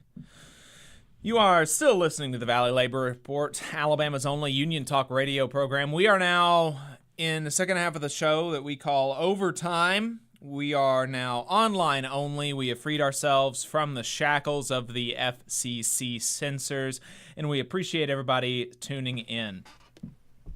We've got several folks in the chat. Jose mentioned that the SEC championship was a good game, and it was a very good game, actually. That was the only football game that I watched this year, and it was very good. Uh-oh says, you guys' show podcast is fantastic. I just want to say that your efforts are appreciated and you make a difference. Solidarity forever. Thank you. I appreciate that. Luis says, Local 396. Jess Lee says, Jess here, Local 728, 6-year part-timer and union steward on Griffin, Georgia Preload. Proud member of Teamsters Mobilize and the LGBTQ plus caucus. Very cool. Glad to have you in the chat. Scott says, I think this show is a valuable news source for unions. I appreciate that. We hope to be. Quirky Geek Girl says, good morning from Toronto. Yes, thank you. Stidham Family Gospels back in the chat. Hey, y'all, UAW Local 952 Bargaining Committee person from Tulsa, Oklahoma. Keep up the good work, says Adam. Alex says, good morning, Labor Family. Teamsters Local 766 here. Glad I made it in time this week. Jess was not aware that prisoners do regular day-to-day jobs. Indeed they do, at least in Alabama. I don't know if they do in Georgia. I mean, probably they do because Georgia's pretty similar to Alabama. But I don't know. Maybe it's better over there.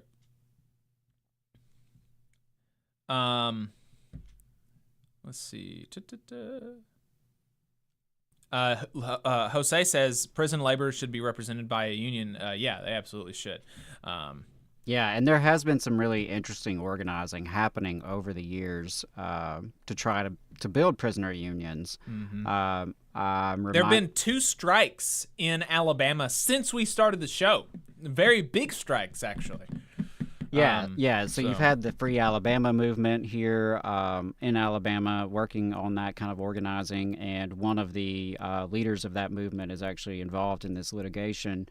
And I also want to shout out the chapter in Kim Kelly's book, Fight Like Hell, where she talks about incarcerated labor and some of the organizing efforts over the years that have often, dealt with difficult obstacles, to put it mildly. G Sizzle Rips mentions that his appeal of his termination is at the president's office / the International Executive Board of the UAW as we speak. The local leaders have done nothing but protect management, saying that Weingarten rights and safety and standardized work violations are not being enforced in the contract. Best of luck in getting that resolved. Like Pac says Jose, we have money for wars but can't feed the poor. Indeed. Jada is a teacher in Florida, apparently, and says, we just got our report cards here. It's such a distraction. Yeah, that's seems that way. Yeah, I'm happy for the ones that did well, and, that's great, but it just makes me uncomfortable, the way it's such a focus, because I think it doesn't share an accurate snapshot of everything that's going on, and as Jada points out, there's just so many issues that comes into this testing, and again, kids could pass a test if they had food and clean clothes and stable shelter, and those are issues that, frankly, the education community is not speaking out on. When's the last time you saw the education community in Alabama come out for these sorts of investments, these sorts of pro-family values investments? Right. Why is it? Republicans talk about, the AEA is so powerful. If they're so powerful, why don't we even have paid maternity leave for a profession that's like 80% female? Yeah. All right? So don't give me that. Caveman7 says, 31-year Teamster in North California. This is the lightest peak season I have ever seen. That's interesting. Yeah, I've that seen is an some interesting, conversation there in the chat about that from different UPS folks. So I don't know what that means. And I mean, I know what it means, but I don't know if that's good or bad. Well, are people doing less online shopping this year? I don't know. Yeah. I guess we'll find out when some of the big economic numbers come out after Christmas, but that'll be interesting. Brandon Hill, good morning, TVLR crew. Good morning, Brandon. Spin me as a sailcloth, said my union is UFCW Local 3000. And sometimes I feel like they do not do enough for our members. Do you have any recommendations on how to address this? Hoo boy. That's a big question. That's a whole episode. Yeah, that's a whole episode. And actually, I had been kind of under the I had for some reason been under the impression that UFCW Local 3000 was like one of the good ones for UFCW, because UFCW has several locals that are like that. User spin me as a sailcloth, that are not very great, is my understanding. But I had heard good things about 3000, but maybe I'm mistaken or I'm mixing it up with a different local. But Labor Notes is a good because we don't have a whole episode to spend on that right now. I would just recommend you take a look at Labor Notes, labornotes.org, and to read by their book Democracy is Power. Democracy is Power. What's the subtitle on that one? Democracy is Power. Yeah, well, really... Rebuilding Unions from the Bottom Up by Martha Gruella and Mike Parker. It's a really great book, so check that out. Yeah, I do recommend checking out Labor Notes. Even if you can't get the book, there's plenty of resources available from some of their blog posts, some of their articles that addresses this kind of phenomenon. Unfortunately, it's out there, and we as a movement have to be honest about that. We're as pro-union as they come. We are union evangelists. We preach every week the need to organize new unions and to join unions, but that also includes strengthening our existing unions and making them more accountable to the membership, making them more democratic, making them more vibrant, because ultimately that makes us stronger, right? Yeah. And so I do recommend check that out. The other thing I would say is there are reform efforts out there in that union as well as others. Those could be people to look to connect with. And regardless of whether you connect with them, connecting with members in your local is really going to be the most important thing, because if you have that opinion, are there other people with that opinion? And if so, y'all should chat. Yeah. And see where those chats go. Maybe that means y'all run for office next time. Maybe it's forming a caucus of some kind.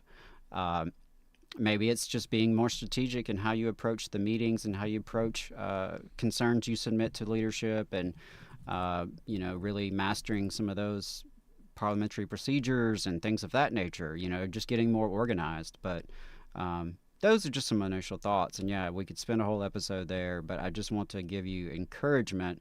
Labor Notes does a session that says my union, what to do when my union breaks my heart or breaks your heart. And so I just want to give you encouragement to stay strong, and to build relationships with your union siblings to see if you can make things better. Unfortunately, in America, a lot of times we're trained to just have this automatic response where, things aren't going well, I should just quit. And people will drop out of the union because they had a bad experience, when really it's an opportunity to make it better and to make it more accountable to us. Because we don't have many institutions in America that are for working people. I don't know of very many at all. And so these are our institutions, for better or worse. We've got to make the best of them. And that's what I would encourage you to do. Yep. Have we got Daniel in the chat, or in the Zoom, I mean? No, we do not. Okay, gotcha. Then let us talk about... Do we need to talk about the old football coach? Oh, okay, UAW, yeah. Yeah, let's get to that. So we told y'all the other day how the UAW had called for a ceasefire. They did that at a rally in D.C. The announcement was made by Region 9A Director Brandon Mencia. And last week, on Thursday, I think it was, maybe it was Thursday, Sean Fain spoke at a Unions for Ceasefire rally with several other folks, and he gave a really good speech, and I wanted to play that for you here. Of what humanity is and can be. The UAW is proud to stand here with our fellow union family, with Congresswomen Cori Bush, Rashida Tlaib, who happen to be a couple of the most badass representatives in Congress. But we stand together to call for peace and to call for a ceasefire. You know, this is a product of our belief in humanity, that innocent civilians must be protected.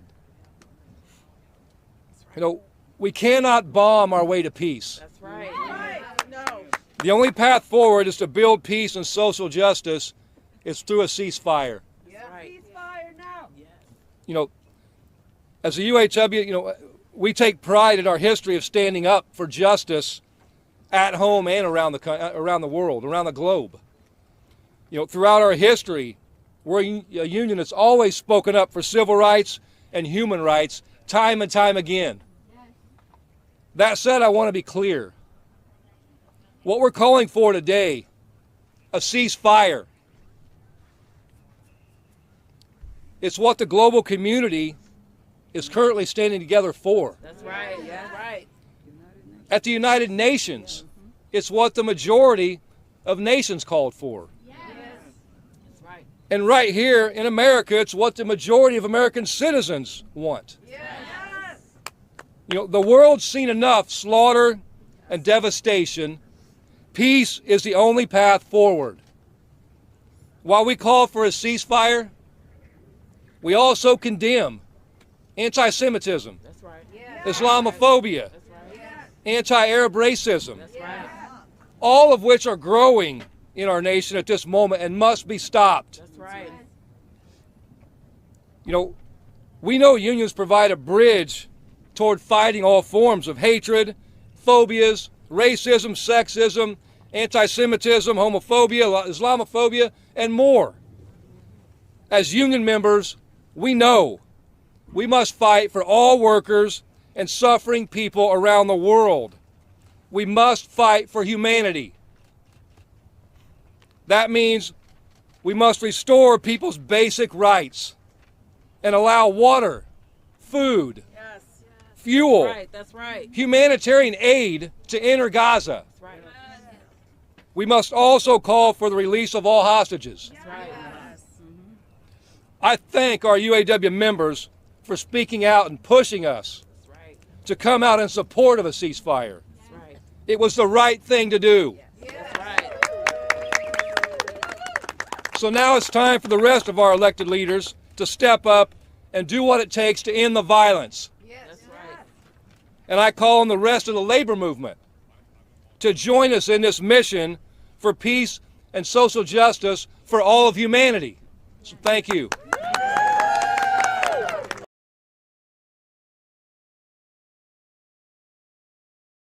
UAW leading on this as they are on many issues, and I wanted to illustrate a little bit, for folks here in Alabama who may be listening, or in the South. We are much more familiar with Christians and Christianity than we are with Muslims and Islam.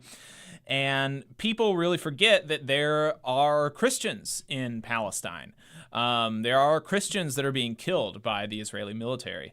And there are Christians in the West Bank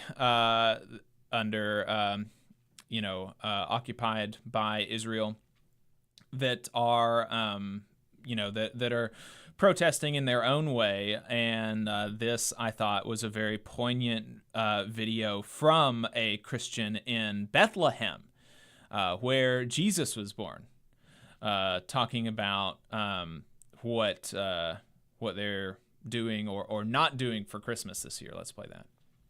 Christmas celebrations are canceled this year in Bethlehem for obvious reasons. It's impossible to celebrate when there is a massacre, a genocide taking place in Gaza with our people. And so the idea was to send a message to the world first, but also to ourselves. A message to the world that this is what Christmas looks like in Palestine. This is what Christmas looks like in Bethlehem, the birthplace of Jesus. Children being pulled from under the rubble, families being displaced with their homes destroyed. And while the world is celebrating Christmas, at the birthplace of Jesus, this is what Christmas looks like. This is usually a season for celebrations and also a season for hope. Is there hope left? We have hope in our faith. We have hope. The Christmas story actually gives us hope in the fact that Jesus was born among the occupied. This is what happened 2,000 years ago. And so going back to this manger setting, it tells us that baby Jesus is in solidarity with those who are suffering, with those who are oppressed. So in this Christmas, we find our only source of hope is our faith in a just God, and in our solidarity with one another. And I hope that this message gets to the world, that we are united in Palestine, and sadly right now we are united in our pain. There's so much detail going on here at building this manger. Can you tell me a little bit more about how you placed the manger and all those details? Yeah, the image basically came from what we see on our screens, children being pulled out of the rubble, and people coming and searching under the rubble to find any sign of life, any sign of hope. These images have broken us, and we wanted to bring them to the church. And usually a typical manger would have baby Jesus in the middle, and then the Holy Family, the shepherds and the magi surrounding him. But this time around, we thought of all these characters in the in the gospel narrative, in the Christmas narrative, being around the house as if they are searching for Jesus, as if they are trying to find him in the. So there's another article back in November from Al Jazeera about the Christian community in Palestine, quoting Mitri Rahib, an evangelical Lutheran pastor and founder of Dar al-Kalima University in Bethlehem. He said it was conceivable that the current conflict would spell the end of its long history in this strip of land. This community, the Christian community, is under threat of extinction, Rahib told Al Jazeera. I'm not sure if they will survive the Israeli bombing, and even if they survive, I think many of them will want to emigrate. We know that within this generation, Christianity will cease to exist in Gaza. In the West Bank, Christians are on a stronger footing, with more than 47,000 people living there, according to a 2017 census, but violence and persecution have unsettled the community there, too. Attacks on clergy and churches has quadrupled this year compared to last year, Raheb, whose academic institution documents such events, said. On January 26th, this was before, even this last, the current bombardment in Gaza. January 26th, a mob of Israeli soldiers attacked an Armenian bar in the Christian quarter of the old city of Jerusalem, shouting, "Deaths to Arabs, deaths to Christians."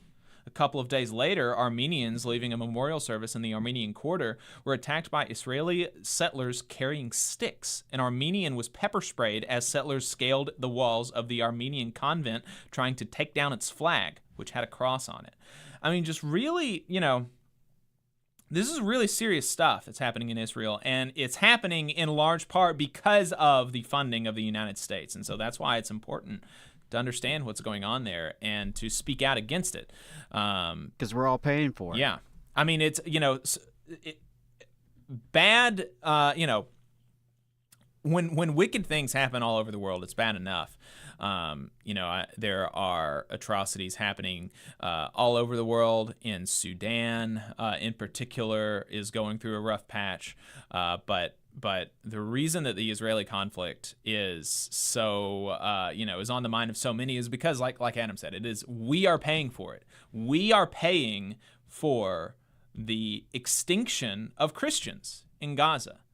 The United States of America. That's what we're paying for. We are paying for the propping up of a society that is attacking Christians in the old city of Jerusalem, saying death to Christians, right? I mean, people talk about Christians being persecuted in this country, and that's, anybody who is remotely serious understands that is silly to think about Christian persecution in this country. But we are paying for Christian persecution in Israel, in territories occupied by Israel. Really disturbing stuff. And so that's why it's all the more important that, that the UAW is out front on this, that they are not just signing their names to the paper and not just letting lower level leadership, take the heat for this, but that you've actually got Sean Fain going out and being strong in his support for humanity, for Jewish people and Muslim people and Arab people and Palestinians. And so it's really great to see. Really great to see. Yeah, and I was just going to say, I think the fact that UAW in particular, because of the size of UAW, because of the reputation, and because right now it is the union that's on fire the most, right? You would think, in terms of just the energy behind it. I think the fact that they have taken such a clear stand will hopefully encourage other folks in the labor movement to take a stand as well. And to feel more confident in doing so because it's the right thing to do. Yep. Have we got Daniel in the Zoom now? We do not. Oh, no. I was sure that we had the maybe he's caught up. Hopefully he'll be able to jump on here in a moment. But nevertheless, let's talk about Tuberville then. Yeah, I'm already irritated at Tuberville just from the article's title. I'm irritated at Yellowhammer News. It's very irritating. So the headline of the article is Tuberville opposing Department of Labor rule placing union pressure on foreign farm workers. Now, this and that is what Tuberville is saying, but obviously, the people at Yellowhammer News taking that to be the article as if that is a fact and as if that is what's happening. They're just running propaganda for the people that donate to their campaigns and the campaigns of the politicians that they like. So what happened is that Tommy Tuberville joined some other Republicans in a letter expressing opposition to a rule that they say would give unions the ability to pressure temporary foreign agriculture workers into becoming members. Quote, the proposed rule advances unionization on U.S. farms by making H-2A workers vulnerable to pressure, the senator said in the letter. It opens these workers up to coerced unionization and deprives workers of an informed choice about whether to unionize. I mean, just so silly. Well, and don't you know, Senator Coach Tommy Tuberville is very concerned about coercion of migrant farm workers. Right. And so, I talked about the pretend, defense of American workers against the scourge of undocumented and exploitable labor. And so here again, we have another example that he is protecting the H-2A program, which is used to, in large part, legally undermine U.S. labor, right? Because these people in the H-2A program, you have to be sponsored by an employer, and so you can imagine that the incentives do not align for these workers to be able to report their employers when they are abusing them, right? He says the proposed rule is unnecessary and will harm American consumers, American agriculture, and the H-2A workers themselves. Obviously not true. Obviously a lie. Here's another thing from the from their letter. It'll place an undue burden on American farmers because currently the Department of Labor grants H-2A visas to employers to hire temporary foreign workers to address agricultural workforce needs. Employers request these visas because they face a shortage of domestic workers. And so if you actually care about the well-being of, the American workforce, you need to make sure that when if there is such a thing as actually a workforce shortage, you need to make sure that that is not a fig leaf for paying low wages and for using what really in a lot of cases amounts to slave labor in a lot of these instances. And over the course of doing Boss Watch, we have actually gone over instances where people who have used the H-2A visa program have been accused of literally having a slave labor regime.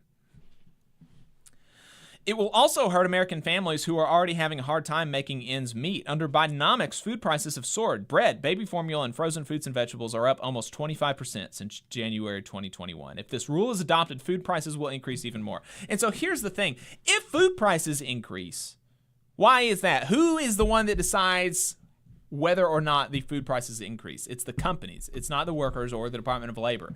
But if food prices need to increase such that people who are agricultural workers can make a good living, then they need to increase, right? It's not worth it to be able to buy a banana for 25 cents if 25 cents is all that the workers make in a whole day. Right? Some things, and we actually talked to an immigration attorney on the program several years ago who was talking about how low the wages are for agricultural workers in the United States. And we got a caller who was talking about how, if they don't do that, then the price of lettuce is going to go up. And so that's why we have to keep exploiting these migrants. Which, assumes that there's not room in the profit margins already of big ag to sustain living wages, which I think is a false assumption. And B, that it's worth it for you to maintain low prices at the expense of this highly exploited workforce. It's messed up. And I really resent Tuberville and his colleagues for this sort of resentment they're trying to stoke. These scary unions, they might unionize these farm workers who might then get a raise, which then might make your food prices go up. And, you should be scared about that. It's just ridiculous. Yep. And it's also not even really attached to what the rule would do. It's not as if this rule, like the DOL is passing a rule and then all of a sudden all the farm workers are now suddenly unionized. It's not that. It's just providing a more level playing field for the unions to be able to organize. Yep.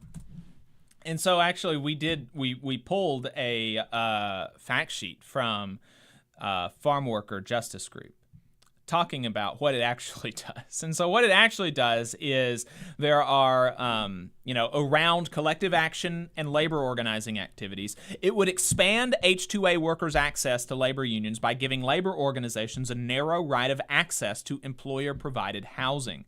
It would also require employers to provide a list of workers to a requesting labor organization, permit workers to designate a representative to attend any meeting between a worker and the employer where the worker reasonably believes that the meeting may lead to discipline, and prohibit employers from holding captive audience meetings unless the employer provides certain information to ensure that such meetings are not coercive. And this is all really important stuff, especially because when you think about H-2A workers, a lot of them have employer-provided housing. That means they never actually really leave the farm. So in order to talk to them about the rights that they have in this country, to organization, to representation, to unionization, you have to be able to get into the employer-provided housing in certain, you have to be able to get into that area. Obviously, this would not allow you to just union organize and break down the door, right? But you can get in that area, and that's important, and it's necessary. And providing a list of workers, also very important because the employer has all that information. And so the the labor organizations that are interested in talking to these workers about organization should have that too. And being able to designate a representative, also very important, because when you think, again, a lot of these workers are definitionally immigrants, and so therefore a lot of them do not know the labor rules in this country. And so being able to designate a representative who is knowledgeable about labor rules generally, but also the H-2A visa program specifically, would be incredibly important and could be life-changing for these people. Another clarification in the new rule would be the clarification of just cause in termination. And it would define termination for cause by proposing 6 criteria that must be satisfied to ensure that disciplinary or termination processes are justified and reasonable, and that disciplinary actions are documented. These proposed changes will help to ensure employers do not arbitrarily and unjustly terminate workers whose visa is tied to their employment. Again, this is obvious. If your visa is tied to your employment, the country, the United States, should do everything in our power to make sure that that is not wielded over you in an unjust way. Another addition to the rule is around transportation safety. It would require the provision, maintenance, and wearing of seat belts in some employer-provided transportation, which would reduce the hazards associated with agricultural worker transportation. Essentially, if a vehicle is manufactured with seat belts, the proposed rule would require the employer to retain and maintain those seat belts in good working order and ensure that each worker is wearing a seat belt before the vehicle is operated. Around passport and document withholding, it would directly prohibit an employer from confiscating and holding a worker's passport, visa, or other immigration or government identification document. And this change would better protect workers from potential labor trafficking. So these are all really important things. And this is what think about what I've been talking about. This is all, none of this is radical stuff. None of this is, I'm going to turn over the ownership of the farm to any union, the first union that runs up to the door. This is all incredibly modest and moderate and reasonable things. And these are the things that Alabama Senator Tommy Tuberville is opposing. I mean, genuine, wicked, wicked stuff.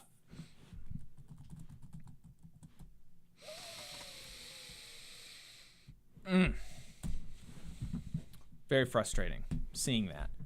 And seeing the people that are buying it too, right? I mean, some people are actually think that, this, this new rule is just big government for no reason coming in and trying to tell poor farmers, poor American farmers, what they can do for no reason. Yeah, not poor farmers. Yeah. Employers exploiting migrant workforces. That's it. That's, different scenario. But Tommy Tuberville has never met a corporate interest that he won't back. So exactly. Yeah. But Jacob, I want to let you know we do have Daniel in the Zoom. Fantastic. Been looking forward to hearing what's going on over in the Scandinavian countries, in Sweden in particular, with Tesla. So looking forward to this conversation. So Daniel Sweden is the political editor of Arbetet, which is a Swedish labor news outlet, and they have been covering very extensively the conflict between Tesla and Scandinavian workers. So I wanted to get one of them to come on and talk to me. So Daniel, I really appreciate you taking the time to come on the show. No worries. Great to be here. Yeah, and apologies for mixing up the time. I don't know how that happened, but I told him 11:15 our time, 6:45 his time, which does not make sense at all. No, it does not. That's not how the time zones work. That's not how time zones work. So I apologize, Daniel. I could have checked that up myself. I just trusted in you. That's my last time trusting in you. That's right. Yeah, you shouldn't trust me. But I appreciate your time talking to us. Arbetet is the name of your organization. What does that mean in English? The work or the labor. Okay. So it's the name is very old in Swedish working class, movement, labor movement history, and it was the name of a newspaper, a daily newspaper that in the early 2000s went broke, and we could take over the name. So our newspaper is almost 100 also, but before we were called LO-tidningen, that's the trade union newspaper. So we wanted to kind of show our roots and also make it more clear that we are not the mouthpiece of the Trade Union Confederation, but we are a newspaper in our own right, covering trade union issues and working place issues. And I'm the political editor, as you said. And in a way, I'm the more, I have a more capacity to talk about, I can take sides. Right. There you go. Well, taking sides is something that we are in favor of, especially when the sides are workers and bosses. I think those are pretty easy to take the workers' side on. And so brought you on to talk about the Tesla conflict, but I wanted to give folks a background about the Swedish labor model, and you know, I think there's a very similar labor model in the other Scandinavian countries. But can you talk to us about the Swedish labor model and give us just some background and some explanation about what that is and how y'all set up labor relations in your country? Yeah, just to start with a sort of a historical context, in the early 1930s, Sweden experienced the highest number of labor market conflict days in Europe. And that was conflicts that the politicians were not unable to stop. So in the late 1938, a solution was achieved via the Saltsjöbaden Agreement, an agreement concluded directly between employers and employees. And 8 years, and they got together and decided that we are going to make the rules for the labor market. So 8 years after this agreement, Sweden experienced the lowest number of labor market conflict days in Europe, and that stands. And why is that? We like to believe that it is because of this model that we have, and the foundation for that model is the collective agreements. So in Sweden, the total proportion of members of trade unions in Sweden was just under 72% for women last year, and over 65% when you look at the men. And 9 of 10 workers are covered by collective agreements. And as I said, that's the basis of the labor market model in Scandinavia and in Sweden. And this means that the trade unions and the employers' organizations determine the rules of the game in the labor market without interference from the state or politicians. This means that there's no minimum wage in Sweden. There is actually no legislation stipulating the wages should be paid at all. Collective agreements are the only way to define how much a worker should be paid for the work performed in Sweden.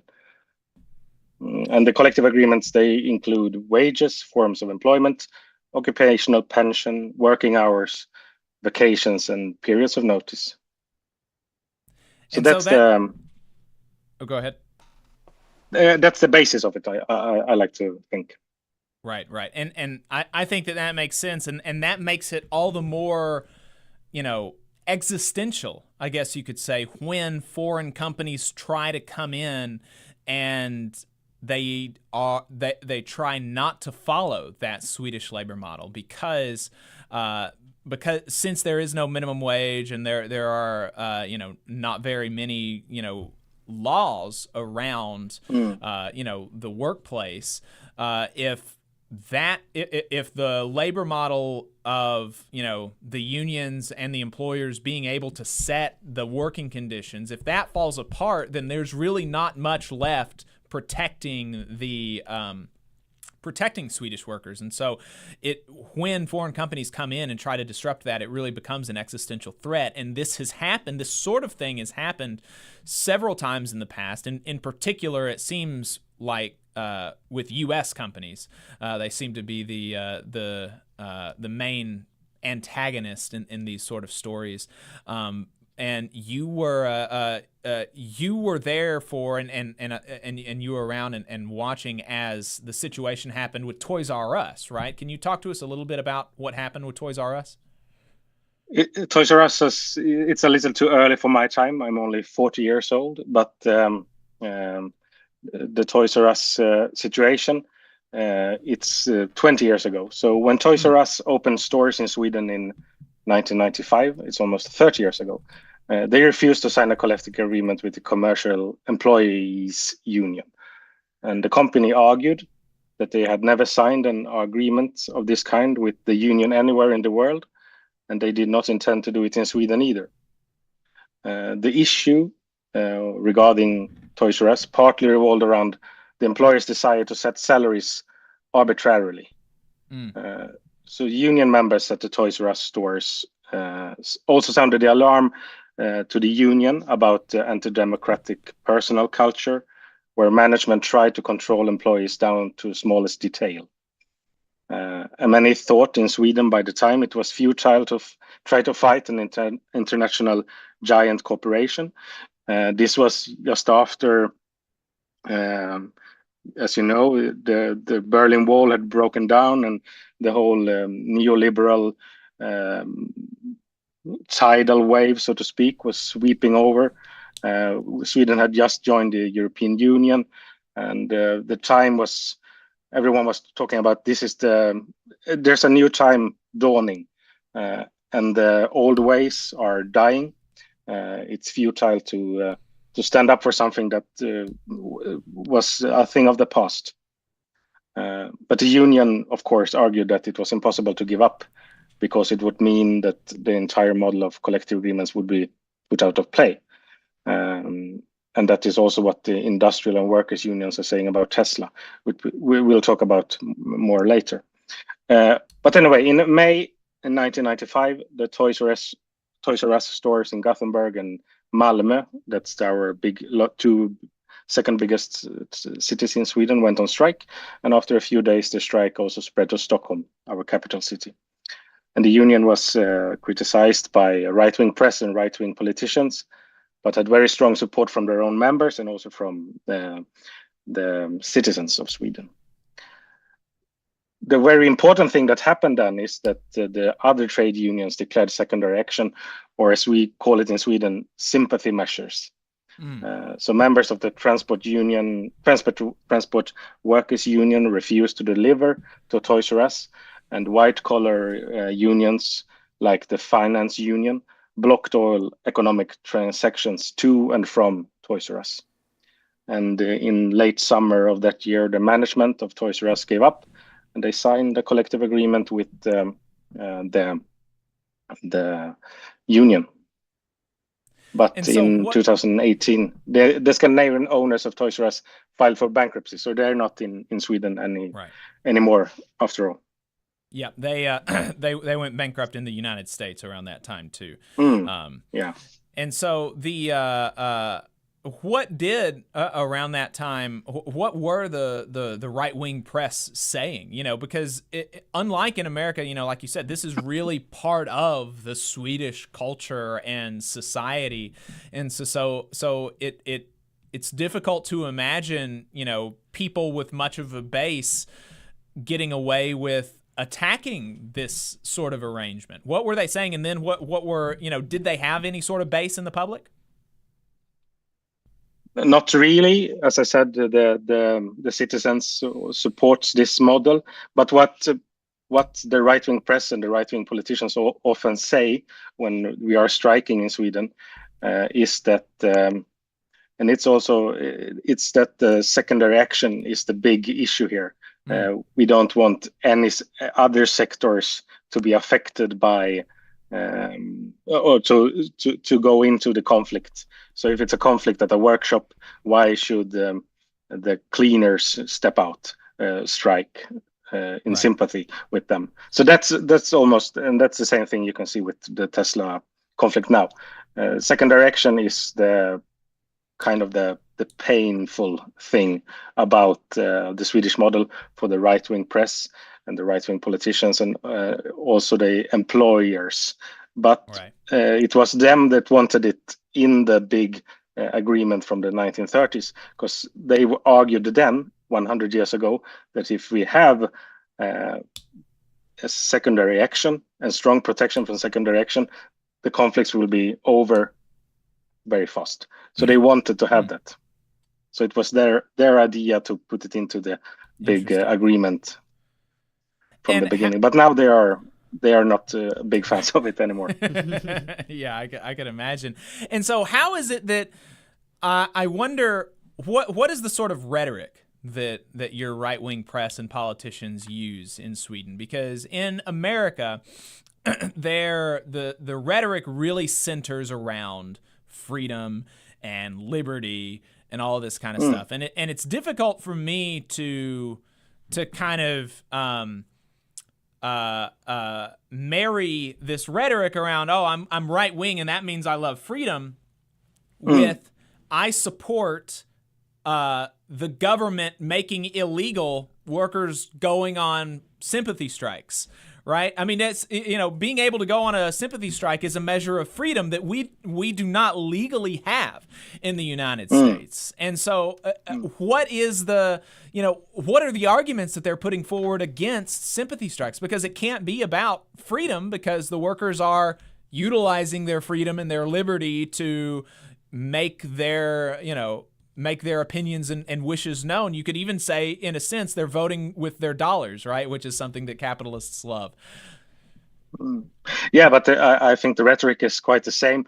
There is a kind of a superficial support for the collective agreement, and everyone's saying it's great that the unions are giving employers giving employees and a chance to join the collective agreement. It's not optional, but the thing they are saying that it's getting out of hand when we have secondary action.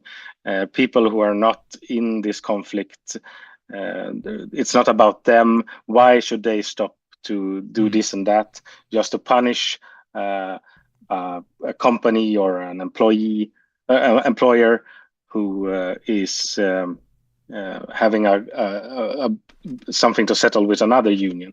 So it's the same thing that you hear in America, I guess. Right. They call it freedom, but we left wing and right wing, our outlook on freedom is not the same, I like to think. Right. Yeah, I agree. I think that I think freedom is very important. I'm a big fan of freedom. I'm a big fan of liberty. But I think that it should be the workers who have the freedom and the liberty, and I'm not as concerned with the property rights of the capitalists, their freedom to do with us and our society what they will. So one more question on background, and then I'm interested in diving into the specifics of the Tesla situation, is in America we have really been seeing a resurgence, at least in interest, of the labor movement. And I don't know how much y'all have been tracking this in Sweden, but in the last year in particular, and less so, but still to a certain extent over the last 4 or 5 years, there's been a lot more interest in labor in the United States. It got up to approval of unions, got up to 70%. It's at almost 90% among people under 30. Lots of people express an interest in joining unions. Double the amount of people went on strike last year as did the year before. And there's just the UAW went on strike last year. They won very lucrative contracts. UPS did the same, or Teamsters did the same at UPS. And so there's a lot of excitement and energy and interest in unions right now in the United States. Is there a similar thing happening in Sweden and then maybe in Scandinavia and Europe more broadly? I'd say not really, sadly. We can see that unionizing, we have our levers are through the roof historically, but we can see the the share of union members are falling down, and especially in the working class businesses, the working class unions. White collar unions are performing very much stronger, and I think that's a problem, of course. But I think maybe that this kind of strike that you see now with Tesla is maybe it is an argument for people to join. But we have a working market, a labor market that is quite, we are members of the European Union, so our borders and how people can migrate for work is more open now than it was just 20 years ago. And we have a big political discussions about something that we are calling the shadow society, and that's like people who are working, the same issues you have in America, I guess, with migrant workers, people who are working at building sites and all things like that. We had a big accident this week when 5 people died when a lift crashed. That's very big in the news now. So we are having a kind of it's a comeback for the economic workplace issues in a political term. So we are talking about it more now, and we also to that we have the Tesla strike. So it's the shares of the members are getting fewer, but maybe we can have like a epiphany or something, a new interest for these issues and why it's important to be in the union and what the union are, so to speak. Here's hoping. So let's talk about Tesla then. What's the lay of the land right now with the conflict between Tesla and workers in Sweden and Scandinavia? Yeah, I start 6 years ago, because that's when the EF Metall, which are the trade union for industrial and metal workers, 6 years ago they started to try to negotiate for a collective agreement with Tesla's subsidiary in Sweden. But they had been turned down, and Tesla said, the subsidiary said that collective agreements are not included in our business model. And during this time, Tesla has grown enormously in Sweden. Tesla cars are increasingly visible on our roads, and new service centers and workshops have been established all over the country. And the issue is just not about a handful of service technicians anymore. The union are saying that if we let a large company like Tesla get away, if they do not sign a collective agreement, it becomes very difficult to motivate others to have collective agreements. And the Swedish model has an Achilles heel. If it is to work and have, it requires that the vast majority of employees are covered. We are talking about it sometimes as a house of cards. If you pull out a card, it is easy for the whole house to collapse. And this conflict comes at a time when more large American companies, such as Amazon, are establishing themselves in Sweden, and where the collective bargaining model is challenged by so-called gig jobs, where companies try to claim that their drivers or bicycle couriers are not employees but independent contractors. So that's the background for all of this. So when EF Metall issued its strike notice in early October, it did not so only to secure the condition for these 130 some service technicians. From the union's point of view, the conflict is also necessary to secure the survival of the Swedish model, just as when we talked about Toys R Us strike. So they felt compelled to take action before it was too late. And the thing that happened then is when Tesla, in violation with European Union legislation, they began mapping out who was in the union and who would strike. And then it emerged that strike breakers would be called in. And that made the whole trade union movement mad. And now we have a big wave of secondary actions in Sweden. Unionists in the ports are refraining from unloading or handling deliveries of Tesla cars into Sweden. reparations or service of electrical installation at Tesla or their charging stations are not to be performed. Tesla's workshops won't be cleaned. Letters and packages to and from Tesla will not be delivered. All upcoming service work and construction in their workshops will be halted. Painting and repainting of cars will be halted, and their trash will not be picked up. And we see Finnish, Danish, and Norwegian unions has announced secondary actions and a blockade against Tesla.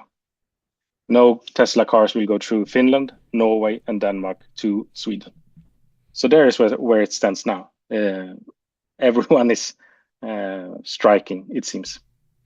One of the small wins that Tesla was hoping to get among these, sympathy measures was against the postal unions.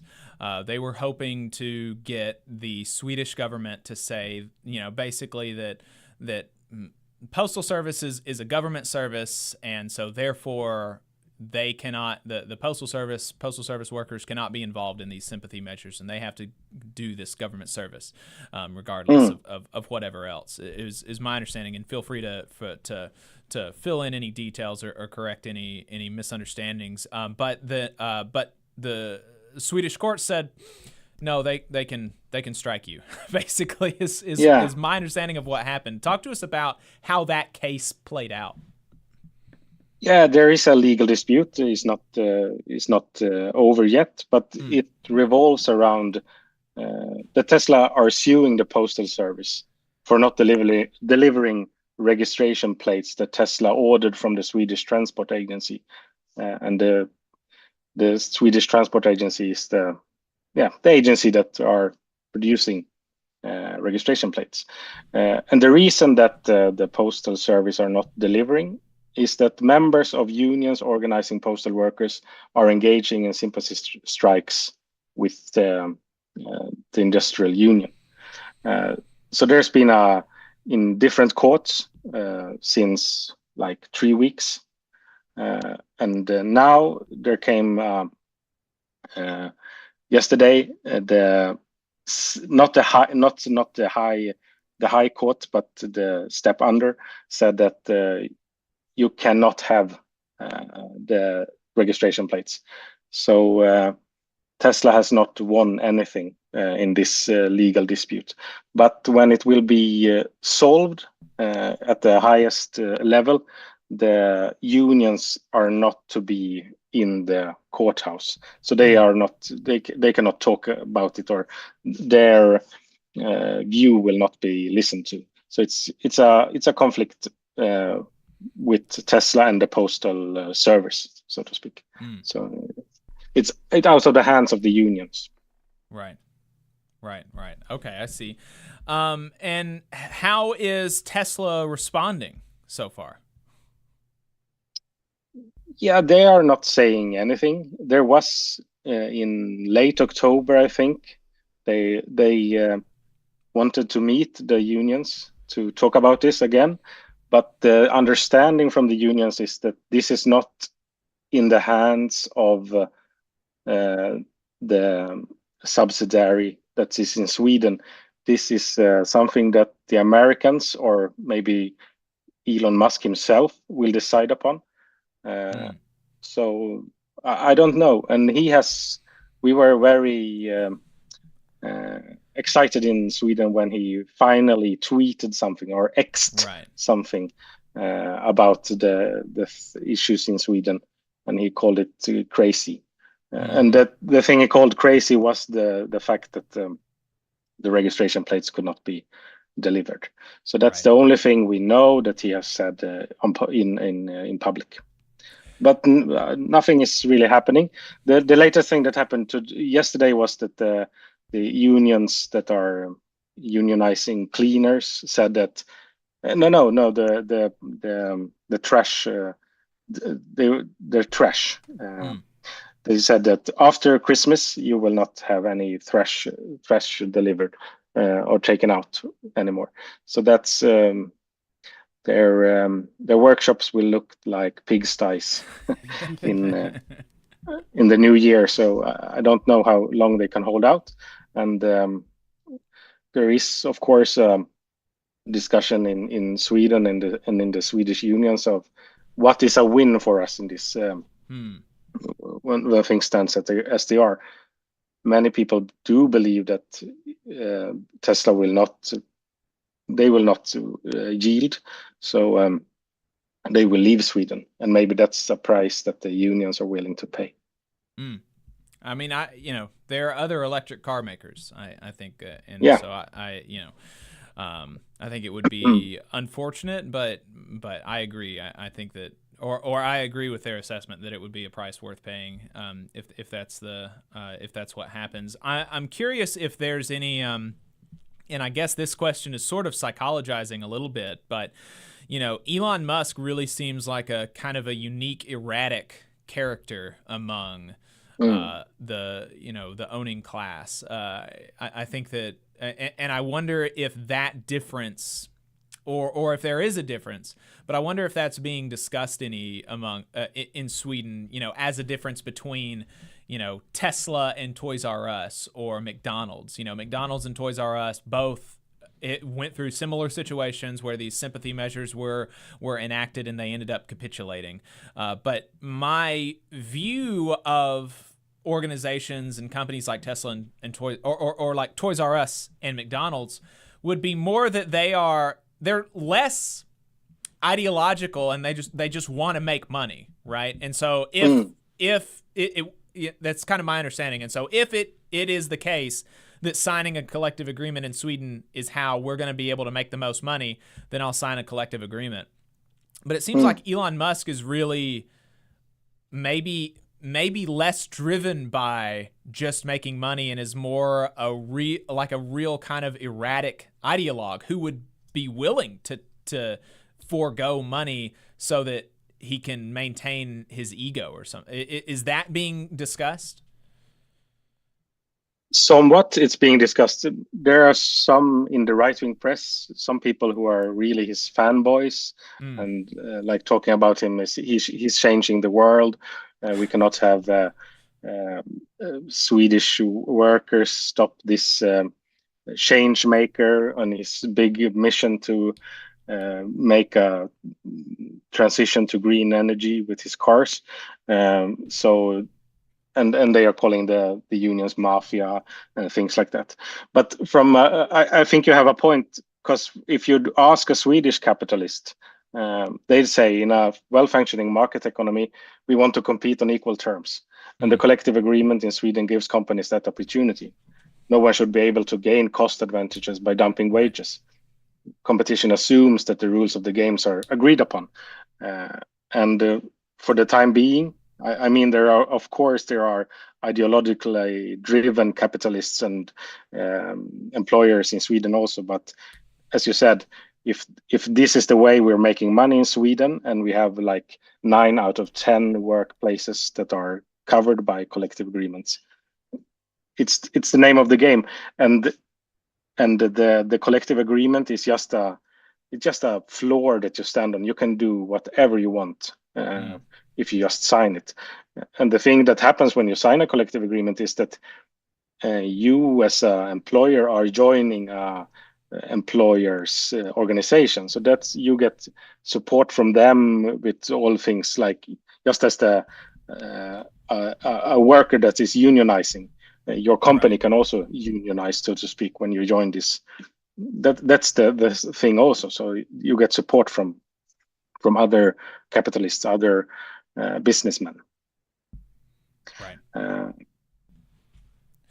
Well, how is the public reacting?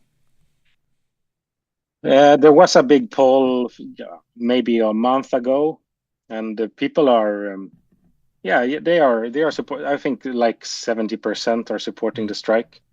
And I know we don't strike that much in Sweden, but there is also when this secondary action are coming into place, and people are now Tesla owners are feeling that, what the fuck, I can't have my car repaired, and they are of course getting angry. But the answer from the union and from people like me are like, the easiest way for you to have your car repaired is that you, the owner or the producer of your car are signing the collective agreement. Right. But I think the support is really high, and there's like the strike, since we don't strike that much in Sweden anymore, there's a energizing feel about it. Or for the first time in a very long time, we are fighting for something that we in the left wing and the labor movement has not done for quite a long time.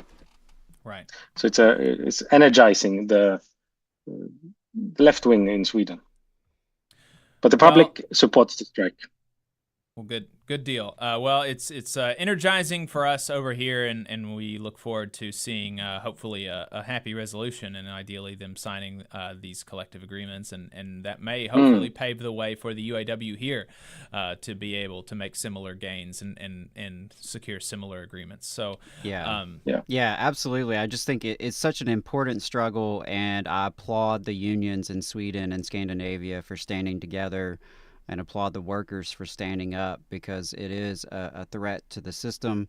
And, we can't allow these corporations to move from country to country to country looking for loopholes, looking for ways to exploit us, and trying to duck and dodge unions. So I really applaud the Swedish workers, the Scandinavian workers for doing this. It's important. And I think it is going to have ramifications on, the labor movement across the globe, across the world. All of us are affected by this. I can let you know that today news broke that 16 major Nordic institutional investors have sent a letter to Tesla urging that the company reconsider its current stance on the union. The investors are, I quote, deeply concerned about the current conflict in Sweden. And Danish investors have, Danish pension fund has already divested from Tesla. Yeah. And this is the Norwegian pension fund, and these 16 investors are saying that if Tesla do not change its position, it may be necessary to sell the shares in the company and leave the ownership. But that's the last resort. So there's a pressure from kind of the whole society against Tesla right now. So it's really fascinating to see this play out. Daniel Sweden, political editor of Arbetet in Sweden. Really appreciate your time. Thanks for coming on. Thank you. All right. Yeah, appreciate that. Really cool to hear from our international comrades and just hear what's going on in other countries. It's easy for us in America to get in our own little silos and not think about what's happening elsewhere. But, these companies think globally. So labor has to think globally.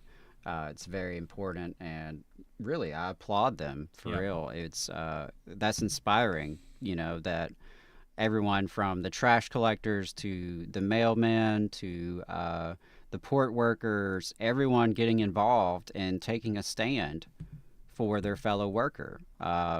And I think that is just really inspiring, and it's obvious why, these sympathy strikes are illegal in the United States. It would be, it's funny, the employers there in Sweden recognize the fact that this gives workers a lot more leverage, and therefore these disputes will be resolved quicker.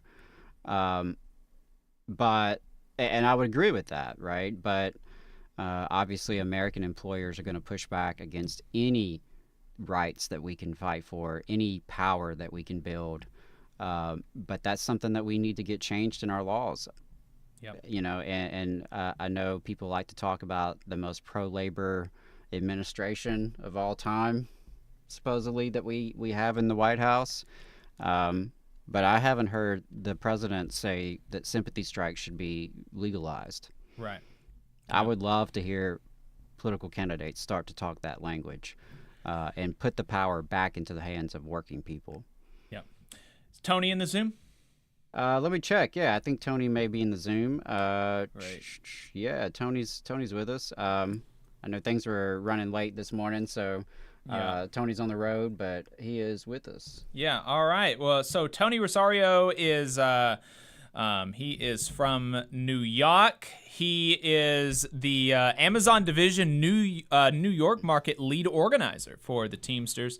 Also on the Teamsters for a Democratic Union International Steering Committee and co-chair. Tony was on the show a year and a half, maybe 18 months ago, talking about the preparations for the UPS campaign. So Tony's glad to have you back. Thank you guys for having me. I appreciate you guys using this platform to help get the word out and educate workers. You guys do a really great job on this show, and I really do appreciate being back here. Hey, thanks. That means a lot. And so I reached out to you because you did a webinar with TDU last week, and you released it on YouTube, the first part of it before you got into Q&A. And I watched that, and it was about contract enforcement. And this is something that we continually talked about through the campaign, and then especially as it was ratified, that we said, and that we talked to rank and file folks and union leaders from the Teamsters that said this, that, okay, this is what we've won. Now we're going to have to hold UPS to it, because it means less than the paper that it's written on if we don't enforce it, right? Because UPS will get away with every single thing that they can, even if they've said they won't. So this is a very important webinar that y'all had last week, and a very important conversation to be having over the next 4.5-5 years that this contract is slated for. That is absolutely correct, Jake. So as most workers already know, you need a militant, educated, rank and file workforce to take on a greedy corporation. And we're doing exactly just that, educating our members, engaging them, making sure they're ready. The minute the ink dries on this contract, the company is violating. This is what they do. They want to push it and push the workers as far as they can. They don't look at it as a contract. They look at it as more of an outline. They want to try to figure ways around it. They want to try to, perceive certain language in ways that they want to perceive it. And it's our job to make sure our members know what the language means and how to fight it. And this TDU webinar was put together, again, by the great staff of TDU, who does a great job educating workers with their webinars. And it was talking about our contract and how to enforce it. And it's really well done, because it shows you, we bring you members from all over the country that are dealing with similar issues, and show you how they get people together to fight against particular violations in the contract. Right. So can you talk to us about, let's say, maybe 3 to 5 of the big wins that y'all are really proud of in your contract, and then how you are going to go about enforcing them? Well, some of the wins, if you heard some of what was being said in the webinar, were like a lot of new higher penalties on grievances that can be put in. Like, for example, supervisors working, it went from triple pay to quadruple pay. So now if you have a supervisor working, and that particular supervisor is caught working more than 3 times in a 9-month period, if I'm not mistaken, I believe is the language, you can now file for triple pay. So that means that the worker who puts in that grievance for this supervisor who continues to violate and do bargaining unit work will be paid quadruple their salary, which right now for most part-timers, I believe it's slightly over $21 an hour. And, quadruple, that's a nice chunk of change, especially if you catch the supervisor working for an hour or 2 hours. And what we're doing is we want the member to actually find the person working the most, because there was longevity increases. So members that have over 5 years are making more. Members that have over 10 years that are part-time workers are making even more. Let them file those grievances at quadruple pay and make the company really feel it. That's just one. Another one is 9-5 grievances. I'm sorry, on that one, that money goes into the grievance pocket. Yeah. Wow. Absolutely. Into the grievance pocket. And we encourage our members, for other members to file grievances, is take that money, use it to do something for the members. Let them see what this money paid for. Have a little pizza party in the lunchroom during break and say, hey, my grievance is paid for this. Get some T-shirts, make some buttons, file grievances buttons, whatever it is, just to try to start to get a little, a little engagement from the other members. And when you got more than just one person filing grievances, obviously it's a lot more powerful than just one person filing grievances. Right. So another thing is, I'll do that one and two more to make it quick because we can keep going on this all day. Right. Second one was penalty pay for example, pay shortages or pay errors. There have been a lot of payroll errors, Jacob. And I can tell you this from experience and from watching a lot of the members deal with this. We have a new contract. There have been a lot of bumps in salary all across the board.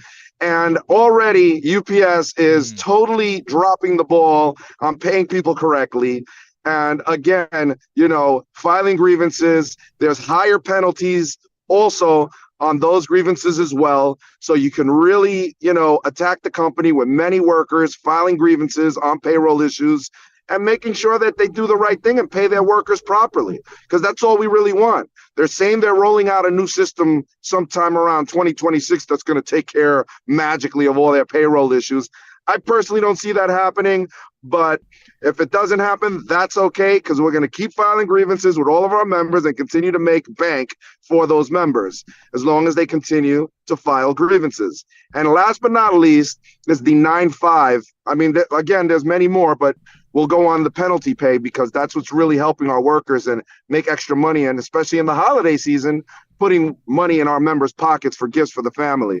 9-5 grievances, as you know, a worker can go on a 9-5 list starting January 15th again, usually during the freeze period, during the seasonal work months. It's not available, but right into January 15th, we're already preparing members. Get on that 9-5 list.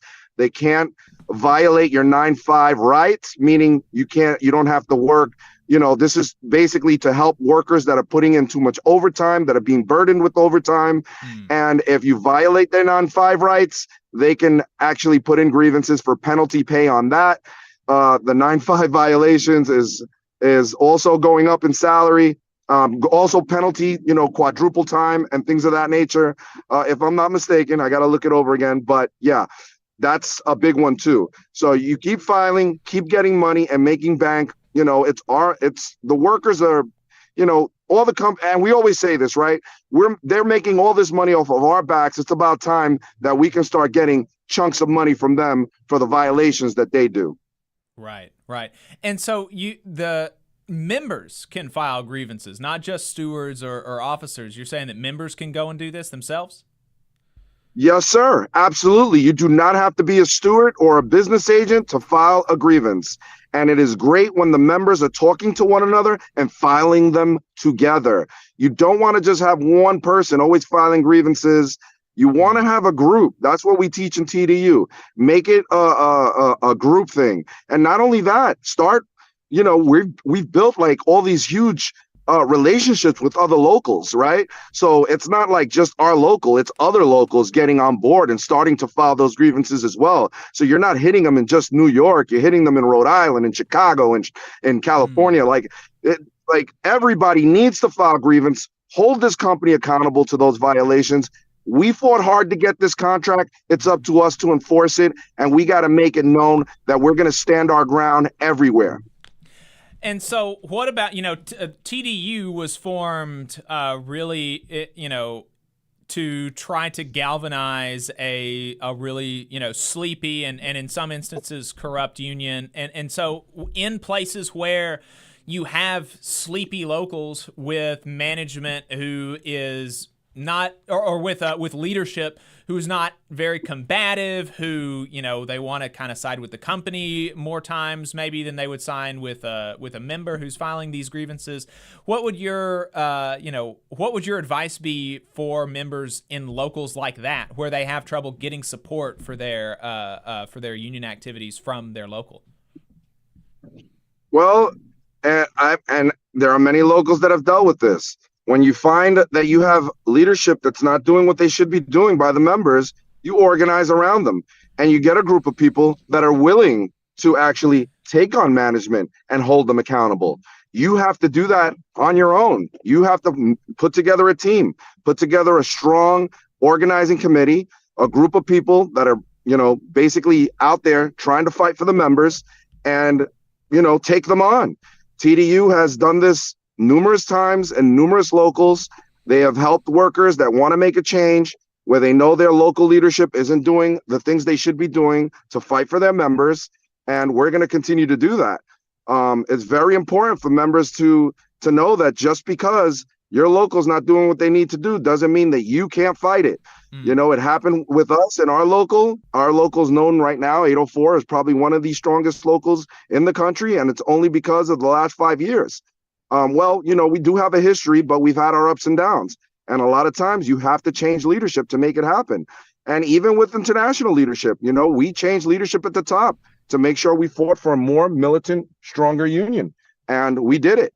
It's not impossible, is what I'm trying to say. You can fight for it. You just have to be willing to sacrifice the time. It's not easy, but listen, you can't be scared, because if you don't overcome your fears, that's just going to keep happening. They're going to keep rolling over on you. And where are you going to be if you do that? Right. Yeah, that's exactly right. And on the 9-5 stuff, I want to circle back to that just for a second, if that's okay, because I realize that's kind of what's the jargon? That's kind of jargony. What does the 9-5 mean for people that aren't familiar with that kind of language? So it basically means that you're not allowed to work the driver over 9.5 hours for more than 3 days in a work week, because that particular driver does not want the overtime. So therefore, you get on the 9-5 list. There is a list that management has that you put your name on. And that means that you're part of a list of workers that does not want the overtime. And if they decide to violate your rights on the 9-5, then you can put in tons of penalty for every hour worked overtime. It's not just time and a half. It's like quadruple your salary. So a lot of times they're very reluctant to pay that out. So they would rather just pay you your hours that they're supposed to be paying you. And if you got enough workers, that it helps create jobs, right, Jay? Right. I mean, if you think about it, if you a whole center of workers on the 9-5 list, then they can't force workers to, do all this work. They have to have more routes. They have to create more opportunities for more work. And so anybody can get on this 9-5 list. It's not just there's so many places per facility. Anybody can be on this list. Any driver. What about part-time preloaders? Guaranteed time to work. I remember conversations about that. What do part-timers need to do to make sure that those that is protected? Again, you make sure that you get your guarantee. As a part-timer, you are guaranteed 3.5 hours work.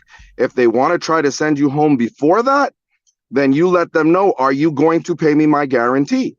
And if they say no, then you say you have to find something for me to do then, because I am not giving up my guarantee. So, and you can put in a grievance. If they try to send you home anyway, you can put in a grievance and you will get paid. And a lot of times there's members that do go home and don't want or care to get their 3.5 guarantee, which really does hurt us. And what we can do as stewards is make sure that we ask for the recap, which is a list of all the workers and the hours they work for the week or the day. You can ask for a daily recap or a weekly recap. I think it's preferred to do it on a daily basis. And you could see all the people that they sent home with earlier than their 3.5 guarantee. And you could put in a grievance as a steward for all those members. And you could actually get those members paid. And, it works. Especially if you get enough people behind it, because then they'll see that they should just start making sure they pay everybody their guaranteed rate. And the same thing goes with full-time drivers. If they're not trying to pay you guaranteed 8 hours, trying to send you home before your 8 hours are done, you can do the same. Put in a grievance for your guaranteed 8 hours. Anytime you show up to work, you are guaranteed 8 hours of work as a full-timer. Every time you show up to work, you are guaranteed 3.5 hours as a part-timer. how do I file a grievance? If I identify some of these things and I want to go and do that, what are the steps to actually do that? Well, there are many different grievances, but the step in filing is making sure you get yourself a grievance form. Most locals have them available to the workers. In my local, we actually have a website where you can download the grievances. We even have easy already made grievances where the articles of the violations are already on there for you. You just kind of have to add the who's, the when's, and the what's. And, you want to put down exactly what time. I like to use approximately. A lot of times because you don't know for sure sometimes how long a supervisor's been working. You see him working at a certain time, you walk away, he's still working. So it could be up to an hour. So I would put approximately 11:12 to, 12:12 or 12:13 or whatever it was that I saw him actually stop working. You also want to make sure when you put in your guarantee, you're putting in, you can actually make sure you look at the language on the contract, put in the right article, make sure you put the name of the supervisor that's not paying the guarantee, and then, let them know what day you worked and how and what time they made you go. So you want to just make sure you're precise. I try to tell everybody, don't try to write a novel. A lot of people, when they write grievances, they get stuck on the story of what happened. Let's stick to the facts. Let's stick to the facts, make it simple. This was the violation. These are the people involved. This was the time it happened, and make it short and sweet. And this is the resolution. Tony, I really appreciate your time. I think that was a great rundown. Is there anything else you think that folks, UPS Teamsters or anybody else you want to make sure that they know before we let you go? Yes, absolutely. And thanks for asking that, because I just came from Long Island and 32BJ. It's possible that over 170,000 workers could be going on strike. In Long Island, they had a nice group together. They were actually getting ready to take their strike authorization vote. They are planning to kind of use the contract campaign we used at UPS with the practice picketing and all that. I think it was amazing to sit there in solidarity with the 32BJ workers. They're not the only ones. Teamsters have Anheuser-Busch taking strike authorization votes right now, if I'm not mistaken. And if you haven't heard, DHL workers at CVG in Cincinnati, Ohio are also on strike. They're going to be extending their picket lines all over, fighting for DHL workers because there is a ULP strike because they do not want to bargain in good faith. And one more, we have Amazon workers, Palmdale, California, Amazon Teamsters Local 396 have been on strike 5 months. Have been on strike 5 months, have went to over 6 states to extend their picket lines in over 25 Amazon facilities across the country. Beautiful things are happening. As you know, Starbucks workers recently had their Red Cup Day actions. I think workers are rising up. Workers are tired of the BS. Everybody's standing up for their rights and making sure that those corporations that are making all those profits while the CEOs are lining their pockets, the shareholders are lining their pockets and not wanting to share, the workers are coming out and making sure that they get their fair share now. And honestly, it's what they deserve. And we're just going to make sure that they're not going to give it to us. We're going to have to take it, Jake. All right. Tony, thank you for your time. I really appreciate it. All right. There we go. So that's going to be it for us today, folks. Appreciate everybody's time. Appreciate everybody tuning in. 844-899-TVLR is the phone number if you want to send us a text message, leave us a voicemail. And tvlr.fm/donate is where you're going to go to make a one-time or recurring donation or make a donation to our postage fund for the new year. And I am going... Please do that. Please do that. Please do that. I just want to say that we've got a lot of stuff in the works for 2024. We're doing some strategizing. We're looking at how we can improve the program next year in terms of programming. We're looking at how we can expand the program in terms of our radio footprint, possibly additional programming, and we're looking at a fundraising campaign. Because 2024 is going to be a big year for labor, and we need labor media out there telling the story, amplifying the voices of working people. There's going to be a lot of money spent on media in 2024. Why not spend some of that money advancing labor media? Yeah. And so we are committed to improving the program, to growing our base of funders, growing our advertisers. That's something we're going to be working on and continuing to work on. So if you have a few bucks and can chip in to help us pay for our postage, we're going to be mailing out information to locals and to officers and to organizations across the South, just really trying to build this thing, because we need media for working people, and that's what we're trying to do, and we really appreciate all the support from everybody. And I do want to mention we'll wrap things up next week with Shop Talk. We will have a December Shop Talk for December Labor History. And that'll be the last episode of Shop Talk for the year. And so stay tuned for that Thursday morning. And again, I wanted to remind folks to check out America's Workforce. The episodes recently from Jacob and from friends of the show, Max Alvarez, Dev Wakely. Definitely check that out. And I guess since it's the last time I will be live besides Shop Talk, I do want to just say in January, there's going to be a lot of opportunities to get engaged locally. So those of you who are in North Alabama, stay tuned. There's going to be a lot of cool events happening between the North Alabama Labor Council, Tennessee Valley Progressive Alliance, Alabama Arise. All these different groups and organizations are going to do a lot of good stuff in the year ahead. So yeah, just stay tuned. Yep. Max Alvarez with the Working People Podcast, editor-in-chief of the Real News Network, is doing a 12-hour fundraising live stream for the families of East Palestine, raising money for their Christmas. I'm going to be on. I don't know if Adam is. I'm going to be on from 3 to 4. So find me there. I put the link to the stream in the chat on both Facebook and YouTube. So head over there, and I'll see y'all on that stream in a couple of hours. Bye, y'all. Solidarity forever. Real quick, the 23rd and the 30th are going to be pre-tapes and best ofs. TVLR.fm/contact if you have any suggestions for the best ofs. And we'll be back on January the 6th.